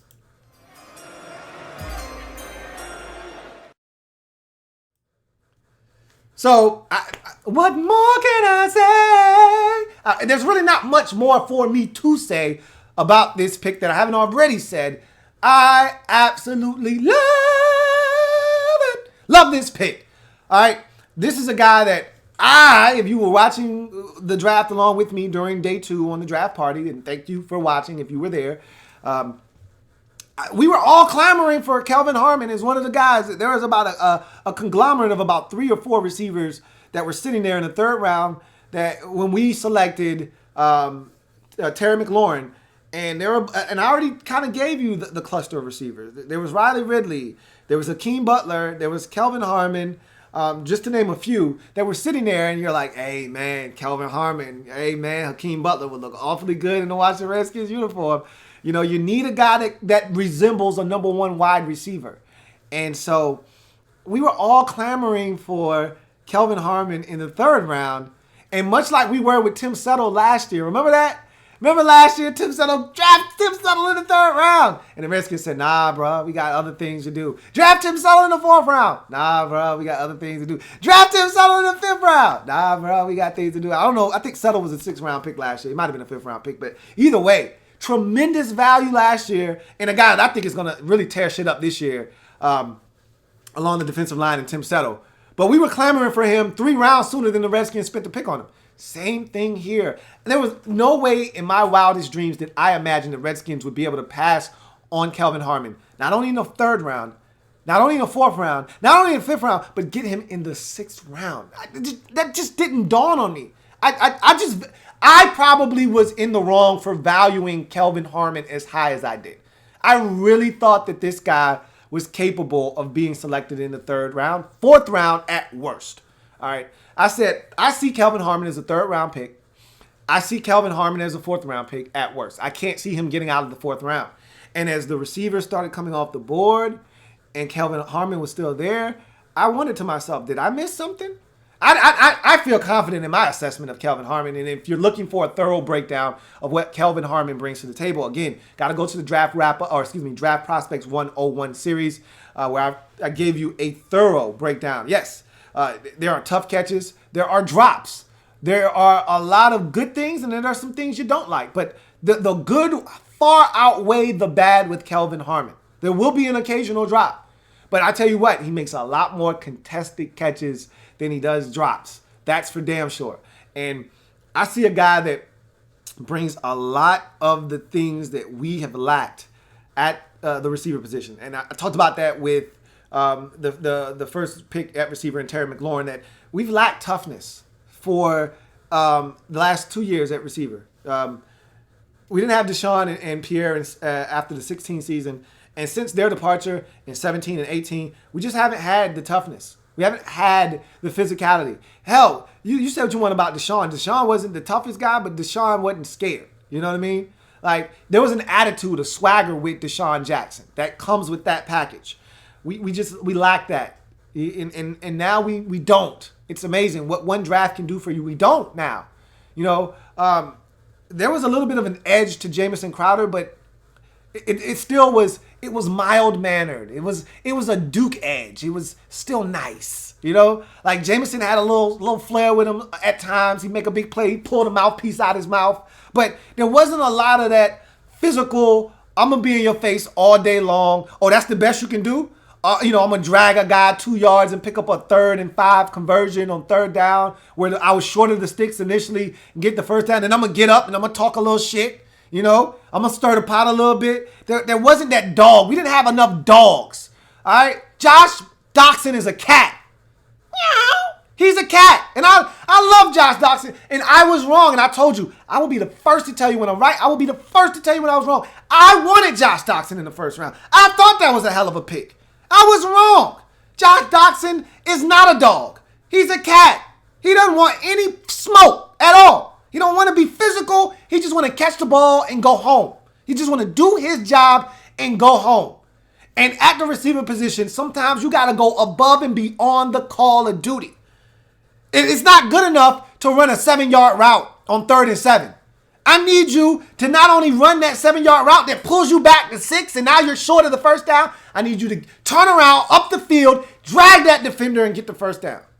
Josh Doctson is cool with stepping out of bounds a half-yard short of the first down. He's fine with that. Hey, I caught the ball. I ran my route. I did my job. I want to go home now. And that's okay. But if you want to win, it's not okay. And so Kelvin Harmon is the type of guy, and if you watch the breakdown I did of him, there are games like the Clemson game in 2017 where he makes catch after catch in crucial situations, back shoulder fades, tough contested catches. He went up on Jair Alexander in 2017 versus Louisville, a future first-round pick and a baller for the Green Bay Packers right now as we speak. Put his nutsack on his head. Grown man grab. GMG, we all we got. Put his nutsack on his head and took the rock from him down inside the 5-yard line. This dude makes plays. Nope, he's not fast. Don't look for it. It ain't here. But what he is he's physical. He's strong at the point of catch. And the guy is a technical route runner. Watch on the film. Watch how many dudes he break off with a sick, nasty, filthy double move. Look, he's breaking dudes off with something proper on these double moves. It's a thing of beauty. He drops one in 2018 versus Clemson, wide ass open after breaking them off with a double move. So he'll drop one every now and again. Had a wide open drop. I can't remember the team he was playing against. Wide open ass drop on the sidelines. I'm like, come on, bruh. Can't do that. He'll do that from time to time. But there's much more good than you're going to get bad with Kelvin Harmon. And at 6'2", 215, I love it. Want more of it. And to me, he's got starting X wide receiver written all over him. It's written all over his face. He don't have to say a word. He don't got to say a word. I see it. It's written all over his face. X wide receiver, starting X. That marks the spot. And I love it. So I think we got a steal here in the 6th round. I don't know how many other ways, what other languages you want me to say it in. This man's a beast. And I think we got ourselves a steal here in the 6th round with wide receiver Kelvin Harmon. Had no business being on the board. Thanks, guys. We'll take him. We move on to our next selection. Oh, and if you're looking for a comp, to me, he's not as fast, obviously, as Pierre. But when I look at, and really when we got Pierre wasn't the same Pierre that was in Indy, that was smoking dudes. Pierre could still run, though. Remember the Saints game and with the Griffin in play where Pierre ended up hurting his foot and was hobbled for much of the rest of the season? But he smoked like 5 Saint defenders en route to like an 88-yard touchdown catch and run. Pierre could still run, but Pierre wasn't that dude anymore. I think Kelvin Harmon reminds me a lot of Pierre Garçon. Physicality, toughness, does the dirty work, will go over the middle of the field, catch the dig route, will catch the comeback with a guy draped all over him, will catch the back shoulder fade. When's the last receiver we had that we were comfortable and confident throwing a back shoulder fade to? Y'all get, when you come up with that answer, let me know. Because I damn sure can't remember the last receiver we were confident throwing a back shoulder fade to with some size. I don't know. Stop asking. In any event, let's go to the Redskins' next pick in the draft as we get to the 7th round in our 2 7th round selections.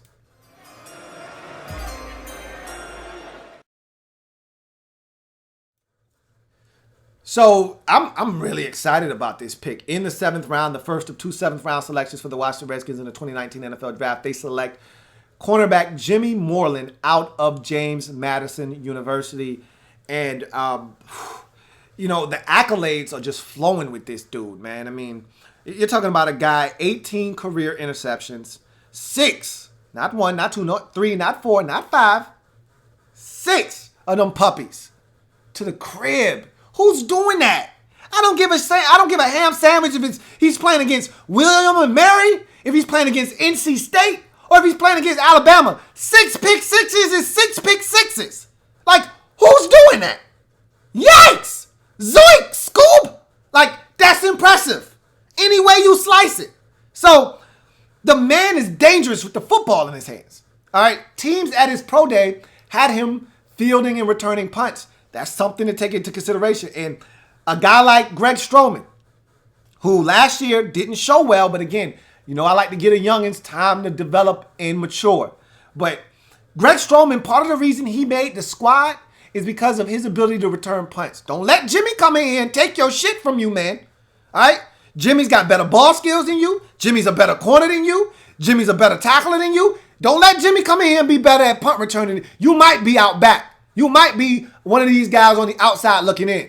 Because we got on the roster right now, we got 27 corners. You add DRC into the mix, who we picked up in the offseason. You look at all the young guys. You still got Josh Norman. I don't think he's going anywhere.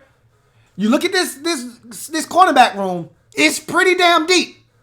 You got Fabian Moreau, who ain't going nowhere. Joshua Hosey coming off an injury. We still waiting on him. There's a ton of guys in that cornerback room. A lot of dudes in there. Don't be the dude get left out in the cold. Because I'm telling you, Jimmy's coming in and Jimmy's taking somebody's job. Jimmy's making this roster if he stays healthy. Jimmy's making this roster. Why do I feel this confident? Let me give you some of this. Give me some of this analysis here that I got for Jimmy. So, Jimmy, 18 career interceptions, 5'10", $179. First of all, the 18 interceptions, go figure, JMU record. I would imagine so. It's 18 picks, man. Damn. All right. 4.44 speed. That's the guy that ran the Moses Malone 4.44. Not Cole Holcomb, who I said ran it earlier. He ran a 4.48. This is the 4.44 I was talking about earlier. Three cone, 6.9. That's fast. That just goes to show you how fast Cole Holcomb's 3-cone was because he ran a 6.77. So, again, just for perspective, 39-inch vert and a 10-foot broad. So, you're dealing with an athlete here. All right, that's number one. All right, so 18 career interceptions, 45 career pass breakups, 5 block kicks. 5 block kicks all in one season. What? Let me repeat that again. 5 block kicks all in one season. What? Yeah, I know. And then, as I mentioned before, 6 career pick sixes. And I watched the dude return a block kick for a touchdown as well. The dude does it all, man. I watched this man return a blocked extra point for 2 points. This dude is doing some of everything. I'm like, are you kidding me? He's dangerous with the football in his hands. All right, so here's my breakdown of him. An undersized, competitive, ball-hawking cornerback whose abilities with the ball in his hands are just as impressive without the ball in his hands. So, without the ball in his hands, I had a joy watching him. And I wanted to watch him against the competition in his own conference. And then I wanted to watch him against some elite stuff. All right? So, I watched him against some competition in his conference. And then I watched him against NC State. So you get the best of both worlds. You get to see him in his element in a playoff game versus North Dakota State and Easton Stick. All right. And then you get to watch him against some big boy competition. All right. Now he's not in the FCS anymore. He's in the FBS with the big boys, the Division One guys, not 1AA, just the Division One guys. Okay. Well, let's see how he fared. He was matched up with Kelvin Harmon, the guy we drafted in the 6th round. He held it. He held it down. He held his own. He was matched up with a couple of those receivers on NC State. Held his own. All right. I watched this man not be afraid to tackle. You know, big 6'2" receiver coming downhill at him. Not afraid. Not afraid at all. All right. Myers is like a 6'4", 200-pound receiver at NC State. Not afraid. And the thing I love about Jimmy Moreland, he's coming up all in your face, deleting the airspace. He's playing man, all right? He's in your face, challenging you at the line of scrimmage. Got the speed to be able to do so. But then he can play off, so he can press and bail. He can just press, but then he can play zone. And when his eyes are on the quarterback, he's at his best because now he gets to be a ball hawk. And the thing I love about him is he can find a football. You know, my biggest pet peeve with the cornerbacks is that they don't look back for the football. They can't find it. It's in the air and they have no idea, no clue where it's at. You don't hit 18 interceptions without knowing where the rock is. and then having some ball skills to boot. So there's so many different qualities that I love about Jimmy Moreland and what he brings to the table. He plays with an edge at 5'10". Plays like he's 6'1", but he's 5'10". Has that kind of chip on his shoulder. All right. So I said can press or play off, as I just mentioned, man or zone, and his instincts and ability to track the football are excellent. Despite his size, he isn't afraid to tackle. And so when you put all of that into one package, you get a smooth operator. Smooth operator. The only reason this guy is a 7th round pick, if this guy played at Florida, he's a 2nd round pick. He's a 3rd round pick. Maybe even a 1st round pick. But because it says JMU across his jersey, and he's 5'10", $179, okay, we downgrade you to a 7th round pick. Because you played in the FCS and your level of competition wasn't as stiff, we downgrade you. This dude's a football player, man. He's a football player, dude. He's a football player. And you call it what you want, FCS, FBS, who gives a shit? All right? My only one prerequisite for getting drafted, you know this if you watch my draft wrap-up series, is what? Dominate the competition that they line up in front of you. That's it. That's all you can do. Whether you go to Washburn College, or you go to Pittsburgh State, or you play at Pitt, the University of Pitt. Who cares? Dominate the competition in front of you. That's all you can do.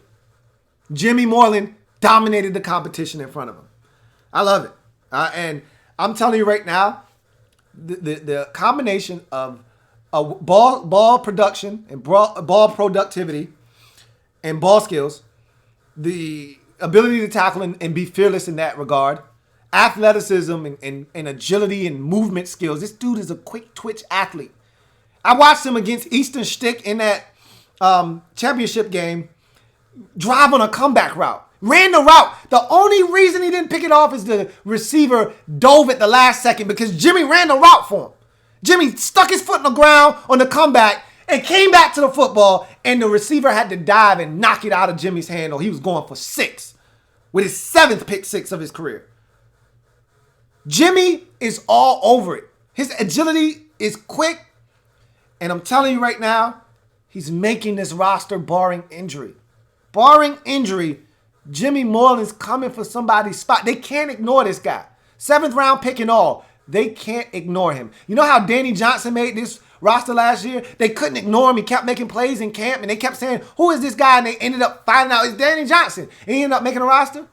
That's going to be Jimmy Moreland this year. He's making his roster. So all those corners on the fringe of this roster, Danny Johnson, Greg Stroman, Joshua Halsey, all of y'all are being put on notice right now.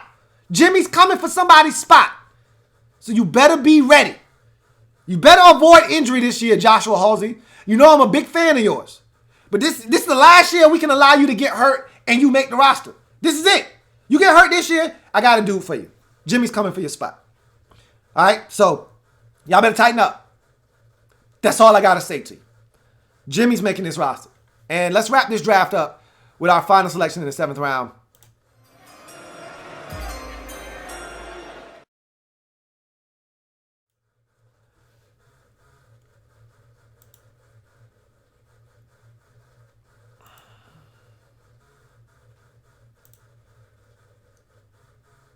All right, so I don't know what happened to the webcam on this one. So it's not a big deal. I can do that from here. All right, so the last dude is Jordan Belfort out of Oklahoma State. So this guy's 6'3", 252 pounds, ran a 4.65 40 at the combine, a 37.5-inch vert, 10.6 broad. So all of the measurables there. And, oh, yeah, just so you, I can tell you this. The corner that Jimmy Moreland reminds me of in a Redskins uniform, he reminds me a lot of Kendall Fuller. Obviously, Kendall Fuller was bigger. But in terms of feistiness, ball production, and the ability to tackle, remember how Kendall Fuller would come up and blow screens up? Like, you couldn't run a wide receiver screen on Kendall Fuller's side. That shit was dead on arrival. DOA. I feel the same way about Jimmy Moreland. You try some old chicanery on his side, it's just going to hell in a handbasket. You make a mistake on, remember you make a mistake on Kendall Fuller's side, Remember that pick against Seattle where he jumps in front of the receiver, dives and picks it off? Like, I feel that way about Jimmy. So my comp for him is Kendall Fuller. Like, I feel like this is a Kendall Fuller replacement. The only thing that I didn't see from him on tape, and I'm not sure if he can do this or not, is can he play in a slot? Like, he was out wide. You know, when you're that good at a smaller school, I'm not wasting you in the slot. Not to say that the slot isn't important. It's more important at the NFL level than it is in college. You know, if you're a dominant player, you want them on the outside in college football. At the NFL level, look, I don't give a shit. Slot, out wide, all of that shit is important, equally important. Your slot better be good or teams will exploit you in the slot. He better be just as good as your guys out wide. So he could play slot. I don't know if he has that capability. I'd like to think so with his movement skills, but the slot is a different animal. You don't have another boundary over here. There's not another defender over here helping you. There's I like to say a four-way go in the slot. Guy can come back to the football. Guy can go deep vertical. He can go left. He can go right. There's a four-way go. All right, it's tough. So anyway, Jordan Belfort for me is a guy that I look at and it's just more speed off the edge, man. He's so unrefined in his ability to get to the quarterback. And it was weird watching him because they would line him up at linebacker and he would blitz from there. He would come up and he's a guy that he specializes in being in a 2-point stance. You rarely see this guy with his hand in the dirt. He is a guy that is most comfortable standing up. And that's what he did at Oklahoma State. That's what I feel like he should be doing at the next level, which I feel like he translates to a 3-4 defense very well. That being said, as a pass rusher, if he doesn't win with just pure speed off the edge, which he's capable of, again, I'll give you my comp a little bit later on, but unlike the guy that I'm going to comp him to, there aren't secondary moves. There isn't a spin. There isn't bull rush. Like, he's a guy that has a lot of developing to do. That's why he's sitting here in the 7th round.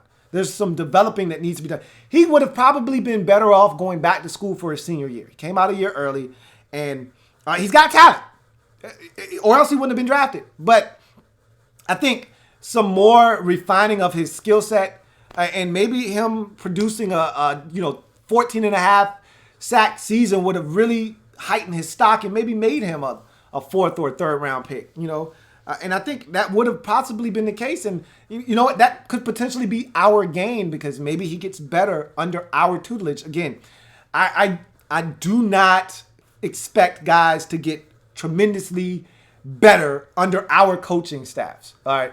We haven't done a great job of procuring talent and then maturing that talent and developing that talent.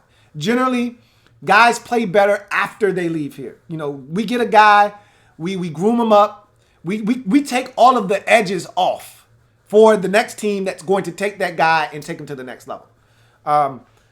With Jordan Belfort, he's raw. He's rough around the edges as a pass rusher. Again, pure speed off the edge. He will beat you all day long with speed off the edge. His biggest problem is that if the speed doesn't work, then he's not a guy that's going to get to you from a spin move or bull rush. He's not a guy that's going to do the other things that allow him to get pressure on the quarterback. And so that's my biggest gripe with him is that if you can find a way to just push him around the pocket, then you got him. If he beats you off the snap, he beats you off the snap. You're not going to recover. He's got that much speed. And so I comp him to Junior Gillette. Junior Gillette was explosive off the edge. Didn't always get to the quarterback, but he forced a ton of pressures. I can see Jordan Belfort being a guy that could do the same thing. I think Jordan Belfort is solid in the run game. I don't think he's great in the run game. All right. He's more than big enough at 252 pounds to hold his own in the run game. I think he could use his leverage a little bit more, use his length a little bit more in the run game to then disengage. He does some good things in the run game. I've seen him flash in the run game. I've also seen him blocked in the run game and not get off of blocks in the run game. So he's got a ways to go. Again, he is in the 7th round for a reason. And so he's rough around the edges. But again, another guy that I fully expect. I told you one of the weakest and thinnest positions we have on the roster currently. This was before the draft. Not now, but before the draft. Going into the draft, was edge rusher. I told you there were 3 legitimate guys that I thought had a shot at making the roster, and that was Kerrigan, that was Casanova McKenzie, and that was Ryan Anderson. Those were it. After those 3 guys, I don't see any of those other guys making a roster. So now you add in a Montez Sweat. Now you add in a Jordan Belfort. Now you have the kind of depth that is necessary to go in and feel comfortable with what you're doing on Sundays. So, and I think the Redskins, when it's all said and done, probably only going to go with 4 edge rushers. So I think Jordan Belfort could be a guy that you stash on the practice squad. And I'd love to see him stay on the practice squad, continue to grow and develop, and then down the road, he'd be. If there's one guy of these 10 player of this 10-player draft that's not going to make the roster, I'd say it's Jordan Belfort. And again, that's assuming health. Who's to say Ryan Anderson doesn't break his hand? And I don't want to see this happen to anybody, but just throwing some arbitrary random thing out there. Who's to say that, Casanova McKenzie, I don't want to put that on Ryan Anderson because this is a make or break year for him. Who's to say Casanova McKenzie doesn't turn his ankle in camp and isn't able to get the reps, and Jordan Belfort takes advantage and gets 4 sacks in the preseason? Who's to say? Lesser talent, he shows his ability, he makes the roster. It's all possible. But if there was one guy that I look at of the 10 that were selected, it'd be Jordan Belfort that I say. I'd love a chance and an opportunity to stash him on the practice squad, allow him to develop, and we'll see what we get. Because if Ryan Anderson doesn't develop into the guy that we hope he could be when we spent the 2nd-round pick on him, this could be it for him. This is a make-or-break year. You heard Jay Gruden already say, and we're looking for big things from Ryan Anderson. There's nobody stopping him now. No more Preston Smith taking reps away from him. He is the guy at edge outside linebacker, opposite of Kerrigan. He's going to get his chance this year. Let's see what he does with it. So that is the Washington Redskins 2019 NFL Draft in a nutshell. I couldn't be more pleased with the draft and the way it turned out. This is by far and away one of my favorite drafts this Redskins organization has put together in quite some time. And I'm really looking forward to seeing these guys in action on the field and seeing how this 53-man roster comes about, because they're going to have some tough decisions. And if you're a good football team, and I'm not saying that's what the Redskins are. I still think we're going to be a team that's 7-9, 6-10 when the season's done. But you can see we're building something. Just think about this for a second. I just want you to think about this for a second. Think about this young nucleus that we could potentially be building. Think about this. Think. And this is why you guys can't get caught up in 2019 and be all in your feelings when I say we're not going to be a good team this year. Because we probably aren't going to be a good team this year. But think about 2020 and 2021 and beyond. Think about Dwayne Haskins at quarterback with a running back group of Darius Geis and Bryce Love. All right. Think of a wide receiver group with Kelvin Harmon and Tarik Maclaurin and maybe Cam Sims. I'm more higher on Trey Quinn than I am Cam Sims, but I'll just throw Cam Sims in there for all of you Cam Sims lovers and Trey Quinn. Think about this young nucleus they're going to all grow together. They're all young, dumb, and hungry at the same time. Like, if you're going to win in this league, all those guys have to be in the same time and part of their careers. You're going to smatter in a few veterans like a Trent Williams that you need to help get you over the top. But in order to have a run like the Seahawks had in the mid-2000s, in order to have the kind of run and sustained success like some of these teams like the Steelers, everybody's got to be in that same age bracket, all right? You got to have guys that can grow together. Think about this. When's the last time we had a team full of guys that can potentially grow together? Think about if Haskins is the guy and Bryce Love and Geis are the guys at the running back position. And they're 2 different types of backs, so they should be able to coincide and coexist and flourish together in the same backfield. Then you look at the tight end position. We're going to eventually have to do something there. If you ask me the one position we didn't attack that I thought we needed to in the draft, I'd tell you it was tight end. But again, they're comfortable with what we have, obviously. And really, what it all boils down to is there was other guys higher on their board at the time of their selections that they thought met needs and also gave them the best value. And I'm not mad at that. So at the end of the day, I look at a young nucleus that if we hit on these picks in this draft and prior drafts, you look at a young look at the defensive side of the football. Ioannidis just got a new deal. Payne, Allen. What if Reuben Foster is legit and can keep his nose clean off the field? I won't bank on that. I do not think he can keep himself out of trouble off the field. But who's to say? Sean Dion Hamilton. All of these guys are young. They're young. All right. We just got the safety from the Giants, Landon Collins. He's young. Landon Collins is like 24, 25 years old. He's young. All of these guys are young. They're going to grow together. These corners, yeah, we got beat at corner last year, but they're young. Fabian Moreau is young. All right? All of these guys are young. Just imagine if this thing comes together. I don't know if it will or not, but if it does, we could be a problem for the next 7 years with all of this talent that we have. And if they can grow together and gel and mesh together, we could really be a problem in the NFC East for years to come. It may not happen in 2019. I don't anticipate that it will. But for years to come, if these guys are what we think they are, we could have the makings of a very troublesome, problematic unit of young football players for teams in the league to have to deal with. I'm not saying. I'm just saying. So, with that being said, I want to get to some of your comments. And I'm hoping that I can pull it up on YouTube here. If I can't, then I'll have to pull it up on my computer. And I really don't want to do that. So here's to hoping that I can pull it up and get to the comment section. And let's see. All right, here it is. I was able to put it up. Now, again, granted, I'm going to read some comments. Obviously, a lot of comments have been hit in the comment section.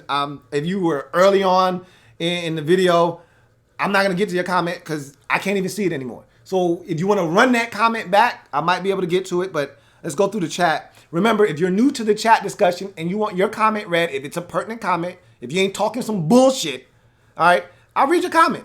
Use the hashtag Louie T Live to have your comment read on the air. All right. So that being said, John Perez says, if Haskins surprises everyone and takes the Redskins to the postseason of the division title, you will fill in the blank. I'm not going to do anything. I don't see it happening. All right. I don't see it happening. I don't see any instance in which he is able to, again, the only way Haskins can win year one is if the run game is dominant and the defense is dominant, similar to what we were doing with Alex Smith last year before the injury. And even then, I still think you're going to have growing pains. All right. Reese says, did your rookie class get their jersey numbers yet? I'm anxious to see what numbers everyone's going to be. I don't think they've gotten their individual numbers yet. You know, when they show up at these press conferences, generally the number one pick gets a number one jersey, the number two pick gets a 2 jersey, but you don't know what numbers these guys are going to wear. I think we won't find that out for another couple of weeks, I think.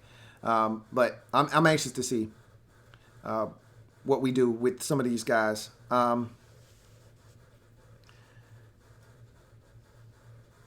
Reese says, has the Reuben Foster situation been addressed yet? Yeah, he's not going to be suspended by the league. They have fined him 2 game checks, but he's not going to be suspended. So he was able to dodge a bullet on that one. Derek B says, tight end is still a major problem, and I just mentioned that. If you ask me, there's one position we didn't attack via the draft, and I talked about this, that they might like Matt Flanagan. They may think Matt Flanagan can block, and they may be happy with Sprinkle and Flanagan blocking, or they might have said, you know what, we're going to have to take the L on the tight end position, and maybe we'll get lucky with some of these cuts post June 1, and we'll find ourselves a tight end that can block on the scrap heap. But Derek B says, tight end is still a major problem. Jordan Reed hasn't been Jay Reed since 2016. In fact, he's really only had one dominant season in his career back in 2015.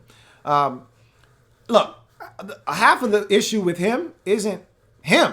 It's the quarterback. Like, he wasn't on the same page with Alex Smith last year. You could tell Alex thought he was going in, Jay was going out. You remember the pick that Alex Smith threw against Green Bay to Ha-Ha Clinton Dix? That was a miscommunication between him and Jordan Reed. They just weren't on the same page. When Kirk was here, the issue with Jordan wasn't were those two on the same page. They were in sync. They were in lockstep. It just was, can Jordan stay healthy? That was the biggest issue. We need to get Jordan comfortable with whomever is at quarterback.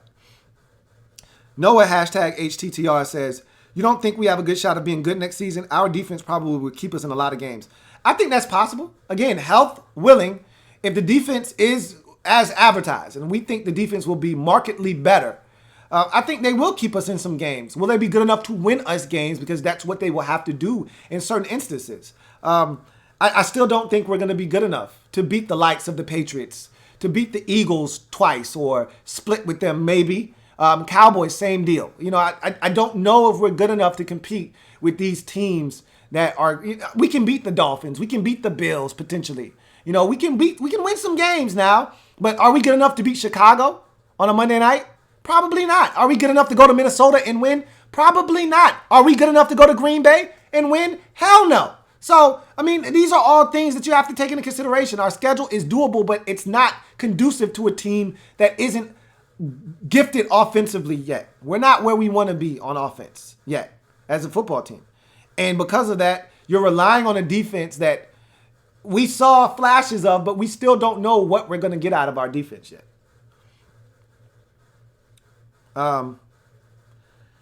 Continuing on, see if we got more comments. Colts fan says, or Max F says, I think we should play Sweat at right outside linebacker. I think he's going to stand up in the base package. It wouldn't shock me if he got some sniffs. But like I said, early on in the season, I expect it to be the Ryan show on both edges. Ryan Kerrigan, Ryan Anderson.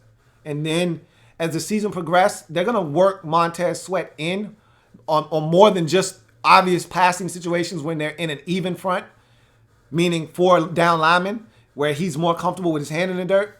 I think they're going to work him into some situations where he's in a 2-point stance standing up because he is an athlete. He can rush from a 2-point stance.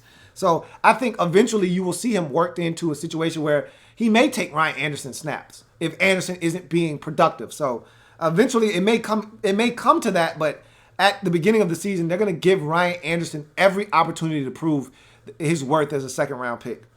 Colts fan says, you said you were okay with the Haskins pick before. What made you change your mind to loving the pick? So, this is my thing. I love the pick from the standpoint of we've got hope for the future at the quarterback position. Do I still think that there were better quarterbacks in this draft class? Yes, I haven't wavered from that. I thought that Kyler Murray was better. I thought that Drew Locke was better. I still think Drew Locke is better, despite him not going in the first round. I still think Drew Locke is better right now. Now, will Haskins be better than Drew Locke when it's all said and done? I think that's very possible. And that's what I'm hoping for as a Redskins fan. So I like the pick. I don't love the pick from the standpoint that there were other guys, but we weren't going to get Murray, but Locke was available. But now Haskins is a Redskin. I'm on board. I told you, I thought the guy was talented. I just think he needs time to develop. Will we give him the time necessary? I'm not holding my breath. Bottom line is, I love Haskins and the pick because he's a Washington Redskin. All right, I'm going to support this thing wholeheartedly because I want to see the guy succeed and exceed all expectations. Blow him out of the water. But if you're asking me were there other guys available, i.e. Drew Locke, I would have preferred Drew Locke. Absolutely. So that's that. David the Real Thomas says, do you have confidence in our coaches? I still believe we're a third or fourth place team. That's where the real problem lies, is how much confidence do you have in this coaching staff's ability to get the most out of these players? Jay Gruden hasn't changed as a coach. I still feel the same way I felt about Jay. He's a mediocre coach. He's a great offensive mind. I told you, I feel like I do about Kyle Shanahan. I feel the same way about Jay Gruden as an offensive mind. Same thing about Sean McVay. He's excellent from an offensive play caller standpoint in diagramming plays. He gets guys wide open. All right. There's a reason Kirk Cousins threw for damn near 5,000 yards. Jay Gruden is good at what he does. The problem is Jay Gruden a head coach? I'm the jury's still out. I don't think he is necessarily. And I love Jay. I think Jay's an awesome guy. But do you trust Ray Horton to get the most out of the defensive backs? Do you trust Rob Ryan to get the most out of the linebacker? I don't know. Do you trust Greg Minuski to get the most out of this defense? I don't know. I think the answer is no. That's why the Redskins were feverishly trying to replace him in the offseason and couldn't find anybody that wanted to take the job because everyone views Jay Gruden as a lame duck coach, dead man walking. Nobody wants to uproot their family from Indianapolis, move them to D.C., only to be fired 1 year after doing so. Now your kids have to find a new high school or a new middle school. Nobody wants to do that. So nobody wanted to take the job. So I don't know. My answer to that is I agree with you. I don't have full confidence in this coaching staff. You want to know why? Everyone keeps asking me, you don't think we can be good? That's why. We don't have the coaching staff in place. You trust this coaching staff? I trust the players. Do you trust this coaching staff to put the players in the best positions to succeed? To get the most out of these players? Do you trust this coaching staff? Do you trust guys that were out of football a year ago and Ray Horton and Rob Ryan to come in here and get the job done? Do you trust the defensive coordinator that they tried their best to get out of here, that's on his third or fourth team as a defensive coordinator? Do you trust that guy? I don't. I'm not saying, I'm just saying. JP says, what are your thoughts on Haskins potentially getting number 7 from Theismann? I could care less. There is no attachment to me in the number 7 with Joe Theismann. Joe Theismann was before my time. By the time I was born, Joe Theismann had already snapped his leg in 15 different places and was done as a Redskins quarterback. I never actually got to see Joe Theismann play, so there's no attachment for me. I had to go back and watch Joe Theismann games. There's no attachment like the number 21 for me with Sean Taylor. There's an attachment there. I don't want anybody else wearing 21. That number should be done. 7, and Theismann's already come out and said, I want to meet this kid. I want to get to know him, but I will give him my blessing to wear 7 if he wants it. I don't have a problem with that. DMV Pride says, which rookie do you think will have the best year? Just off of looking at this group, I think that there are 3 guys that I think have a chance to stand out above the rest. Kelvin Harmon, Tarik Maclaurin, and Montez Sweat. Those are the 3 that I look at. And obviously with receiver, you have a chance to make an immediate impact if you're on the field. Edge rusher, he's going to get ample opportunities to rush the quarterback. So again, you're getting guys in positions and on the field in specific positions where they can make an immediate impact. Harder to make an impact at cornerback, like, you know, if Moreland were to make the roster. Harder to, and you can't quantify what a guy like Wes Martin or Ross Pierce-Baker would be. But if those guys start and we don't hear a peep out of right guard or center, then you'd have to put them in the discussion as guys that had a big year. All right? Even though you can't quantify what they do on the field, if we get a lights out performance at left guard from one of those 2, are you going to not give them consideration for the best player from this draft in their rookie seasons? You have to.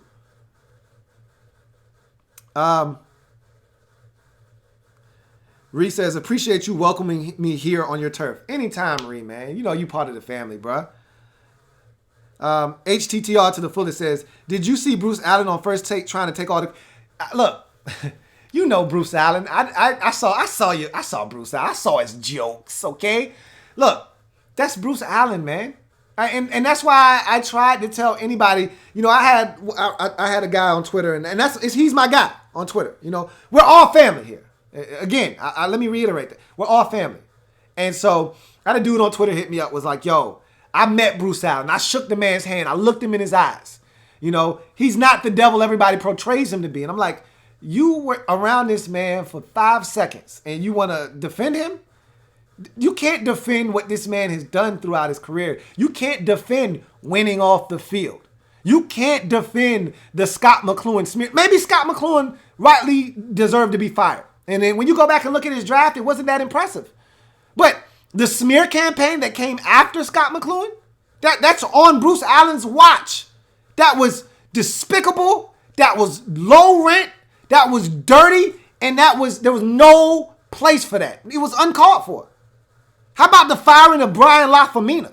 That was garbage can juice. These are all Bruce Allen moves. Like, don't sit here and try to defend Bruce Allen. I don't want to hear any of it. All right? And don't think for 1 second that Bruce wasn't going to take credit for what was done on April 25th through 27th. You'd be a damn fool to think Bruce wasn't going to take credit.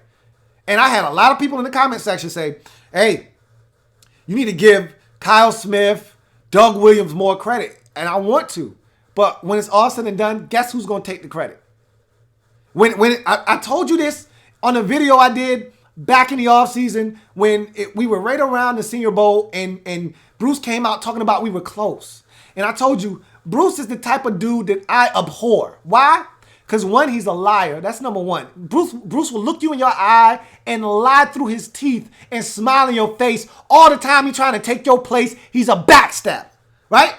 But then two, Bruce is a politician, so he'll talk in circles, say a lot without saying a damn thing. And then three, when it's his fault, it's everybody's fault. We didn't get it done. We went 8-8. But when it's somebody else's fault, we're judged on our wins and losses. Kirk Cousins didn't get it done, so he's no longer here. Oh, but you like 37 games under 500, but it's not about record now? You just said, even the maintenance man and the janitor and the grounds crew, even they're judged on wins and losses. Did you not tell us that? But now all of a sudden, when it comes to your record, it's a we thing. We lost. We didn't get it done. Now, you draft well. It's, I did it. That's what Bruce Allen does. And you know what? At this point, I don't even get upset about it anymore. I don't. Because it's what I expect from him. Anyway. Let me get back to some more comments. And Yin Yang Domain says, what do you think about Haskins taking 7 after Joe Theismann? Wasn't Alex Smith having the same injury? Yeah, they had it. Joe and Alex had the same injury on the same day, enough to say, hey, we got Doug Williams' number for you. You know what? It doesn't bother me. I don't have a problem with him taking whatever number he wants. All of those numbers should be available for him. BA says you should do a UDFA breakdown. I'm not going to do that. You know why? Because most of those guys, if any of them, not going to make the roster. So I'm not going to waste my time with that. Every year we get excited about UDFAs and then one, if any of them make the roster. Generally, none of those guys make the team. So I'm not going to do that. Riley Griffith says, I agree. Skins are still a few superstar players away from being a legitimate Super Bowl contender. 1 or 2 on defense, 2 or 3 on offense. I wouldn't even use the Super Bowl phrase with this team. How about a division winning and a triple P? I just want to be a triple P. For those of you not familiar with the vernacular, become familiar with the vernacular here on the Louie T Network. Triple P is a perennial playoff participant. I just want to be one of those. One of those teams that makes it every year. That you pencil in every year and say, barring injury, this team's going to fill in the blank. I want to be one of those. I want to be a triple P. Let's start there. You know, I hate when we skip steps. You can't skip steps in football. This isn't baseball. You know, you can't have a hot pitcher, or this isn't hockey. You don't have a goaltender stand on his head and lead you through the playoffs. All right? You got to actually go through and take your lumps to get to the Super Bowl and win. The Rams, they took their lumps that first year making it, winning the division. They got ousted in the first round. They had to take their lumps. They came back, better team, more experience. They got to the Super Bowl. The Chiefs, they've been through a number of heartache. All right? They're ready to go to the Super Bowl next year. If everything goes right for them, they've taken their lumps. You can't skip steps. That's not how this goes. You got to take your lumps. And so we got to just get to the playoffs, get there, get some experience, and then you can start using the Super Bowl. But we're not there yet. Yin Yang Domain says, how do you think Adonis Alexander will do, and what about Robert Davis? Will we see his freakish athleticism? I'm not a Robert Davis fan. I told you, he's a straight line speed guy for me. But Jay loves him. Jay's going to give him a chance. Adonis Alexander, I'm intrigued by his size and his length. He's not fast, and so much like Josh Norman, you got to play him in zone coverage. And so I want to see what they decide to do with Adonis Alexander.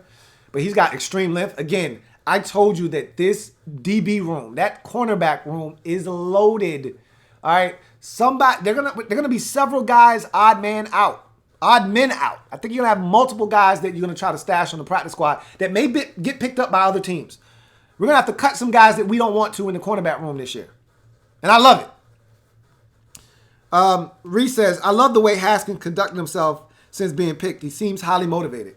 I mean, he felt slighted. He thought the Giants should have took him at 6. He lost a lot of money dropping down 9 spots. I think it's something like $6 million, $15 million, something like that. He lost a lot of money because the Giants decided Daniel Jones was better than him. So, yeah, he should have a chip on his shoulder, and he does.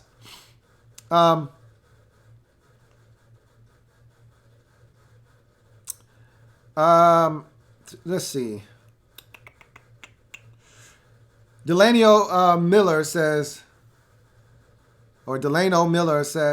if I was Jay Gruden and fighting for my job, why not start Haskins and see if he can reproduce what he did in college? He might just surprise us. I would roll the dice. He's the better option. I don't agree with that. See, here's why you don't start Haskins. Haskins it's all brand new to him. The speed of the game is brand new.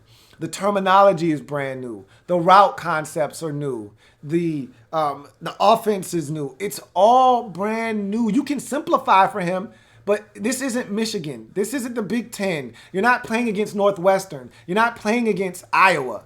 You're playing against NFL caliber defenses, and you can't run mesh routes 18 times each week and think you're going to kill teams. Like, you're going to have to be able to do things that allow you to succeed. And I just don't know if he's ready to do that on a consistent basis. And you're right, Jay Gruden is fighting for his proverbial job. And if you're fighting for your job, you want the guy in there that's going to give you the best chance. That's a veteran player. That's not a rookie quarterback that played in an offense that doesn't translate well to the next level, that's going to allow him to come in and jump right into the saddle and be a player that can help. You heard from Jay Gruden during I want to say it was the combine. It might have been after. It was the meetings in Arizona, as a matter of fact. You heard from Jay Gruden when he said, Dwayne Haskins is going to need some time. Drew Locke is a guy that could jump in and start right away. Why is there a difference? Because Drew Locke started 4 years. He played for 2 different coordinators, one of which came from the NFL, so he had pro-style concepts. You can see that stuff on tape. Haskins didn't do that. He had 1 year starting in an offense under Ryan Day that isn't tailor-made to just translate to the NFL. All right? So with that being said, you didn't see a lot of downfield throws. You saw a lot of underneath throws, a lot of intermediate throws. You didn't see him pushing the football down the field. You saw a lot of easy reads, a lot of him getting the football out of his hands quickly, a lot of throws laterally, not vertically. He didn't challenge defenses. He needs time to be able to do that. All right? He's capable of doing that. But if you're asking who gives Jay Gruden the best chance to win, it's either Colt McCoy or it's going to be Case Keenum. And so I disagree with you on that. House Sanchez says, I need reasons why you pick Locke. I just gave you them, I think I did. And if you watch my breakdown of Drew Locke, and you'll know why. I've talked about this all process long, though. You can listen to my podcast. I talked about it there. I'll just throw out a couple, but I'm not going to get into it because I've done it a million times already. But Locke has a better deep ball accuracy. Locke has more experience. I just told you he played in a pro-style offense, which Haskins did not. So he has the ability to do some of the things that Haskins just isn't prepared and ready to do coming into the league from the offense that he came from. Locke, to me, faced more adversity. And I know there's nothing wrong with winning. You want guys that win. But Locke faced adversity. He had to put a team on his back, a whole college university on his back. All right? They were bad when he got there. And he lifted them to a place where they were making bowl games each of the last 2 years he was there. And they came from the bottom. And Locke brought them up out of the ashes. And Locke didn't have the kind of talent that Dwayne Haskins had around him. All right? Drew Locke isn't getting 3 and 4 guys drafted. All right? Like Haskins is. Almost half of Haskins' lines is going to got drafted. A couple of receivers, running backs, all of that stuff. You know, that's the talent that you get funneling in and out of Ohio State every year. Locke had 1 guy drafted. 1.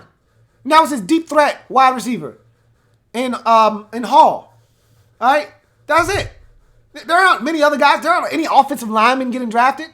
Like, there was less talent around him, and he did more with less. So, I could go on and on, but that's not what I'm here for. I've already done that enough.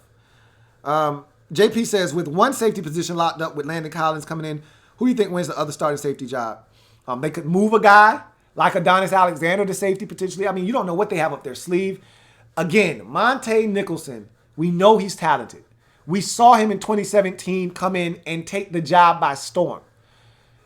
I'm not counting out Troy Apke, who we drafted last year. Remember, he was hurt. He's an athlete. So there are options. We'll see what happens. And then there's a guy that went undrafted that the Redskins picked up as a UDFA out of Washington. I think his name is like McClintock, something like that. McSomething. I'm hearing he's good. I didn't watch him. I watched Taylor Rapp, and he didn't jump off the screen at me. So I don't know how good he is. I'd have to go back and watch him, but I'm not gonna do that until I see him or I'm hearing he's gonna make the team. Right now, I don't see us carrying 5 safeties, especially with the way the cornerback position is set up. We're carrying 4 safeties, I think. And if you look at the roster, Monte's going to make the roster, I still believe. I don't think they're giving up on Monte Nicholson. Obviously, Landon Collins is a lock. Troy Apke isn't going anywhere. If he stays healthy, he's going to make the roster. And DeShazer Everett is still here. We got 4.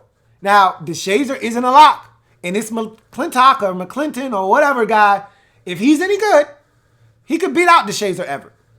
I'm not saying. I'm just saying. But until I see proof of that, I'm not going to do any extra homework on this dude. But I did see the list of undrafted guys. None of them jump out. There is a guy, TJ Ramming, out of Duke, that reminds me a lot of Jamison Crowder.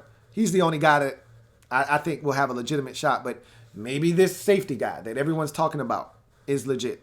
I saw a post from JP Finley today saying, hey, look out for this dude. He's pretty good. And, Washington does a really good job of producing secondary guys. So, we'll see. All right. JP also says, I heard that Michael Wilbon praised the Redskins for taking Haskins on PTI, which I watch religiously, and he never praises the Redskins because he despises our front office. It's hard to not praise the Redskins for this draft. I think I've seen it's universally being praised. I haven't seen one negative thing about this Redskins draft.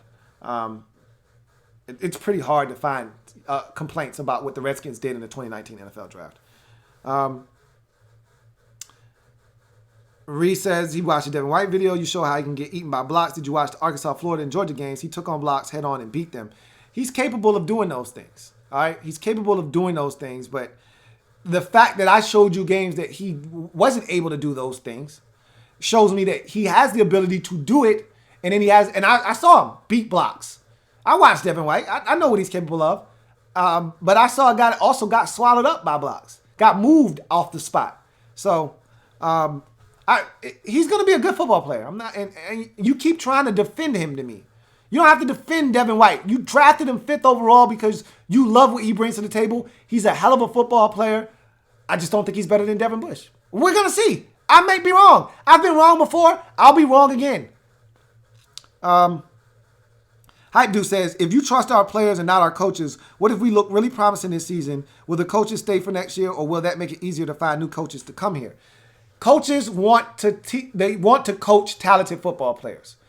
The fact that we have really talented players now, if they show promise, but say Jay Gruden and his staff isn't here next year, and I'm rooting for Jay Gruden. I want him to succeed. I like Jay Gruden. All right? I wanted him gone. But now that he's here, I want him to succeed. You know how I am. I want to win.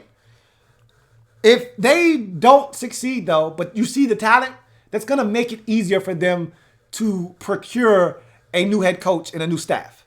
Because when you see talent, the thing that made here such a hard sell for anybody was that you looked at this Redskins roster at the end of 2018 and you said, that's not a talented football team. You don't have a quarterback.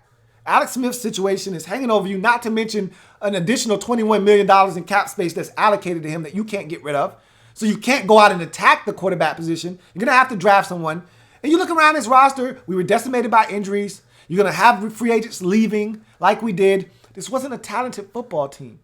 But we're growing into a talented football team. Now, again, these guys have to produce. It looks good on paper, but that doesn't mean anything. They have to produce. But yes, it will make it easier to get someone to want to come here when you see the kind of talent that you're walking into. Greg Williams would want to come here when he sees our front seven with Montez Sweat and Jonathan Allen and Matt Ioannidis and Daron Payne and Ryan Kerrigan and Reuben Foster and Sean Deion Hamilton. He looks at all that talent and he says, I can do some things with that. I can do some things with that. I can get freaky schematically with that. And that now you are able to bring in better coaching, and now you have a chance to win. So, yes. Chris Davis says, you think Doxson could get bumped to wide receiver number 4 if he doesn't watch his back? Anything is possible. Nothing's out of the realm of possibility. They're looking to put the best players on the field. And at this point, Jay Gruden, I don't think is interested in proving anyone right draft pick wise at this point. He's trying to save his ass. When you're trying to save your ass, you will put whoever gives you the best chance on the field to win. And if he thinks that's Cam Sims, if he thinks that's Trey Quinn, if he thinks that Kelvin Harmon, if he thinks that's Tarik Maclaurin, then that's what's going to happen. I really feel that way. Because to me, this is the last year of Josh Doxson. If he doesn't show improve this year, he'll be on his way out of DC looking to prove his worth elsewhere, somewhere else. This is it for him. So he's got to show improve this year. JP says, I know you want Haskins to sit, but I really feel like Haskins will start week 1 because Snyder wants this kid to sell tickets and jerseys and fill the seats. If he's smart, he's thinking long term. The fact that you got this man on your roster is great, and it really gives this organization new life and intrigue. But if you want to win, you will play the best players. And also, if you want this guy to succeed long term, because that's what this is all about. This isn't about selling tickets now and this guy getting his ass whooped and losing confidence and being bad and us looking for a new quarterback in 5 years. What this should be about is making sure that Dwayne Haskins is the Redskins quarterback in 2024 and 2029. That's what you should be looking forward to. And in order to do that, you have to approach this thing the right way. If he's ready to play and Gruden feels like he's ready to go, okay, then sign off on it. If Gruden's like, nah, this guy's not ready, and Snyder's like, no, I want him out there. Now you're making a mistake. You're making a mistake. But it could happen. You're not wrong. Snyder, I think, wants him to play, but he's got to allow the football guys to make football decisions. Farrah Cody says, Eagles didn't go through ups and downs. They went straight to the Super Bowl. Not saying we will, but they done it. They went through some ups and downs. Now, obviously, Nicholas Foles got hot. They caught lightning in a bottle, and they went straight to the Super Bowl, and they won it. But they've been to the playoffs before and not won and got ousted from the postseason. A lot of those players that are on that roster, all right, a lot of those guys have tasted, under Chip Kelly, they won the division and had a home playoff game and got ousted by the Saints in the first round. Like, they've been to the postseason before, but to your point, to your credit, it's rare. It's rare that a team makes the postseason and goes straight to the Super Bowl. They caught lightning in a bottle, and we've seen it before. It doesn't happen very often. You don't skip steps in the NFL very often. We saw Arizona, the Cardinals, do it one year with Kurt Warner, where they just jumped in the playoffs, caught lightning in a bottle, went straight to the Super Bowl, and lost to the Steelers in that amazing Super Bowl. But that's rare. That's not how it generally goes. You normally got to put in the work, the sweat equity, and you got to take your lumps.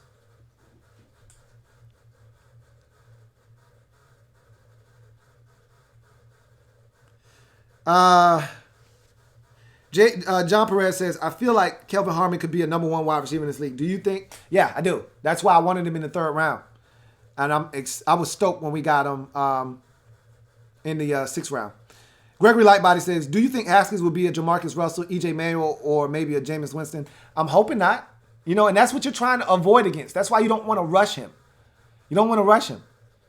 Those guys played earlier than they were supposed to, and you saw the end result. And I'm not saying if they had sat, it would have been any different, but you don't want those type of results. That's what you're looking to avoid.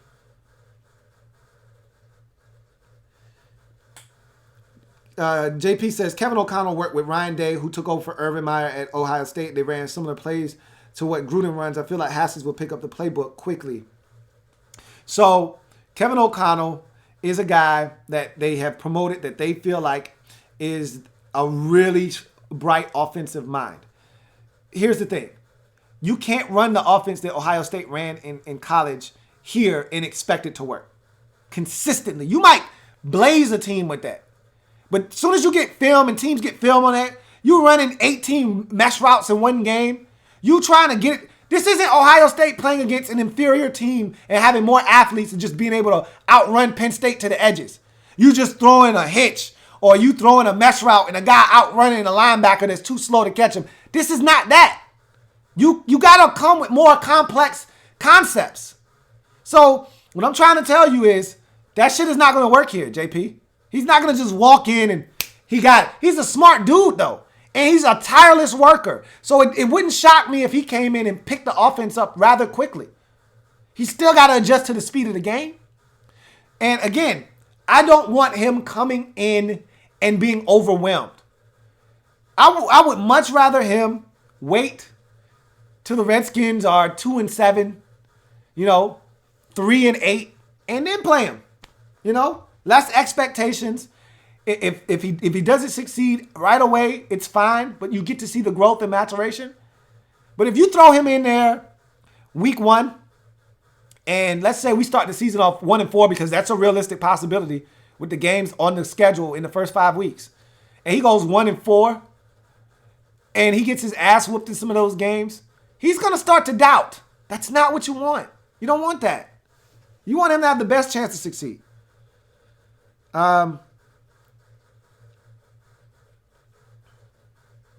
JoJo McIntosh.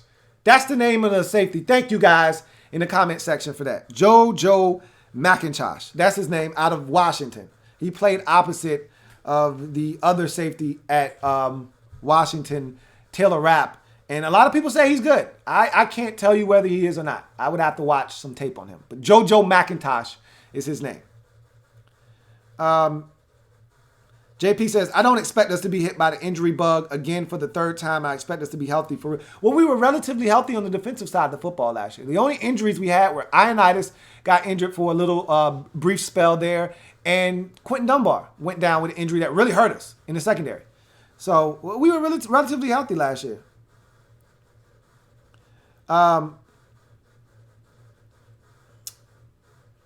Thank you guys for JoJo McIntosh.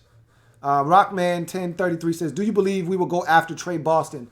He's out there, and I don't think they're going to go after anybody unless an injury happens, but he would provide us with something that we don't have, a quality starting safety opposite of Landon Collins. But again, I think they still haven't given up, and neither have I, on the other safety out of Michigan State. I had a brain fart. His name will come to me, but I don't think they've given up on him, nor should Monte Nicholson. They haven't given up on Monte, nor should they have. And we got Troy Apke that we drafted last year.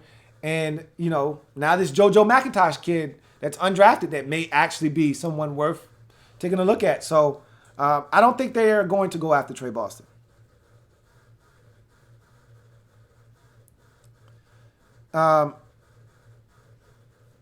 Fairy Cody says, Jared Goff got his ass whooped and he grew. Yeah, and again, that's the outlier. Peyton Manning got his ass whooped in his rookie season.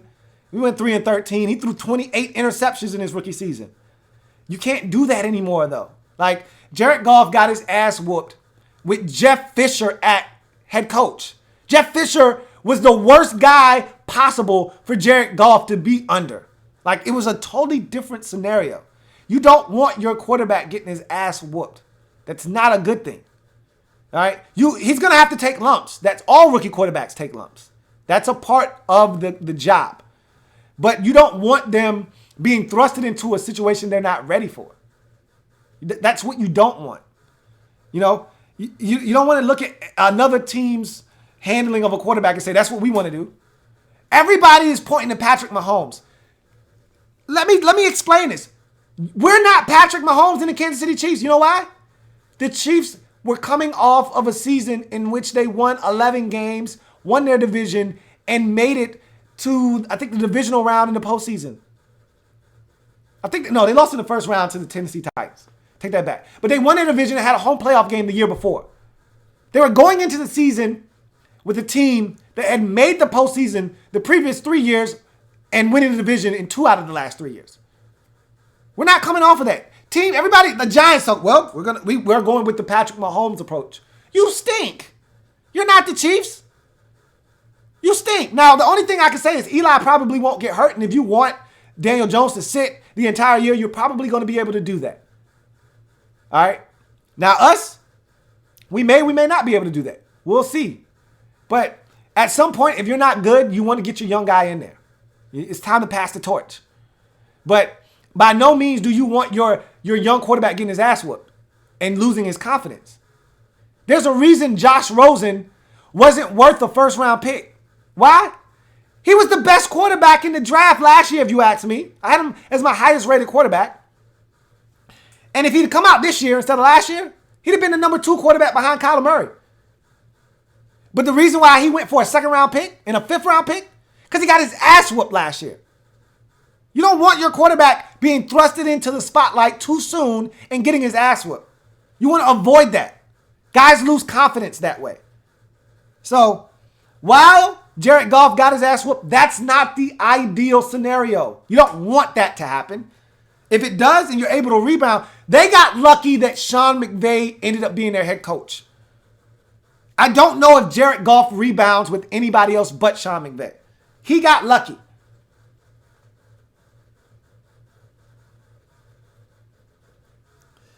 House Sanchez says, I would like you to get your info and talk skins if you want. I don't know what you're saying. I would like to get your info and talk skins. I'm cool with that. Reese says, Anthony Johnson was ranked on your list and the Bucs signed him as a UDFA. What can you tell me about him? A big receiver, not the fastest guy in the world, but makes a lot of good contested catches. Actually, surprisingly, solid run after the catch. Played with a quarterback with a strong arm, so you know he's got good hands because he played with the Tyree Jackson at Buffalo. Deceptively quick, not fast, but deceptively quick. Not going to blow you away with any one thing that he does. More of a Pam-Mom guy. Proficient at many, master of none. Just does everything solidly, but nothing great. But he's got good size, good body type. The kind that can box guys out, position himself to catch a back shoulder fade or two. But none of his qualities, none of his traits stand out.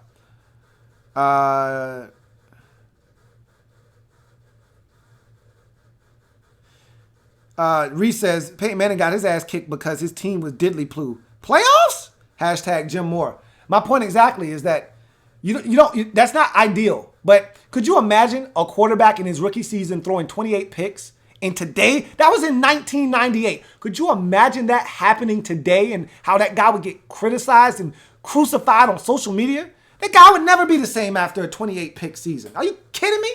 You can't do that now. John Perez says, do you think Kevin O'Connell will be promoted to head coach and Kyle Smith to GM? Again, you're getting ahead of yourself. You're assuming that Jay Gruden gets fired. You're assuming that they will promote anybody to GM because I think they love the fact that, Bruce is the vice P of order of operations and that Doug Williams is the VP of player personnel and yada, yada, yada. I don't know if they want to mess with the infrastructure or not. I don't know. You're asking questions that we just don't have the answers to right now. And so that's it. Thank you guys for joining me. This went a lot longer than I anticipated. I knew it was going to be long, and I knew that's why the people who said, I'd rather you just upload it, didn't want me to do it because I would answer questions and it would run long, but what the hell ever. I enjoy chopping it up with you guys. Your family. We all got burgundy and gold blood flowing through our veins, and so I thank you guys for joining me tonight. I am a Redskins fan, etched in burgundy and gold. My Redskins spirit will never die. Redskins spirit will never fold. Until we meet again, hail to our beloved Washington Redskins. This was a lot of fun, as it always is. Our 2019 NFL draft is complete, and I must say, we knocked it out of the park. It is one of the best drafts I've seen this team put together collectively in quite some time. I can't even compare it to another draft where we killed it of recent note. I've heard where people have said, some of our other drafts were universally praised. Not like this. From top to bottom, I feel like we got good football players. From pick 1 to pick 10, I could make a case for every single one of these guys making our roster, and being contributors quickly. So I'm impressed. And the patience showed by the front office to not reach, the trading back of the third to pick up 2/4. Yeah, there were other prospects on the board at the time of that third rounder. Would that one prospect have been worth the 2 guys who got in the 4th round? That's debatable. But we got 2 good football players in the 4th round. In Wes Martin and Bryce Love. I don't know if they could have done it better. Trading back and getting Montez Sweat. I love the draft, guys. And I know you guys do too. So I love it, man. Love it, love it, love it. And so I will see you guys next time. We'll talk more Redskins coming up down the road. Of course, I've got every team in the league to cover in the draft, so it may be a little while. But I always come back home. And if anything happens, any revelations, any developments with the Redskins, your man Louie T's got you covered. In the meantime, though, check out the podcast. I'll be talking Redskins on the podcast here shortly. So make sure you're tuning into the Louie T Network podcast, available on Stitcher, Google Music Play, iTunes, TuneIn, Spotify, and of course the website louietnetwork.net, which is going over a complete overhaul. So check in on the site every now and again just to see what's different. So I'm your man Louie T, signing off. Until next time, you guys take care. Have a good one. Louie T.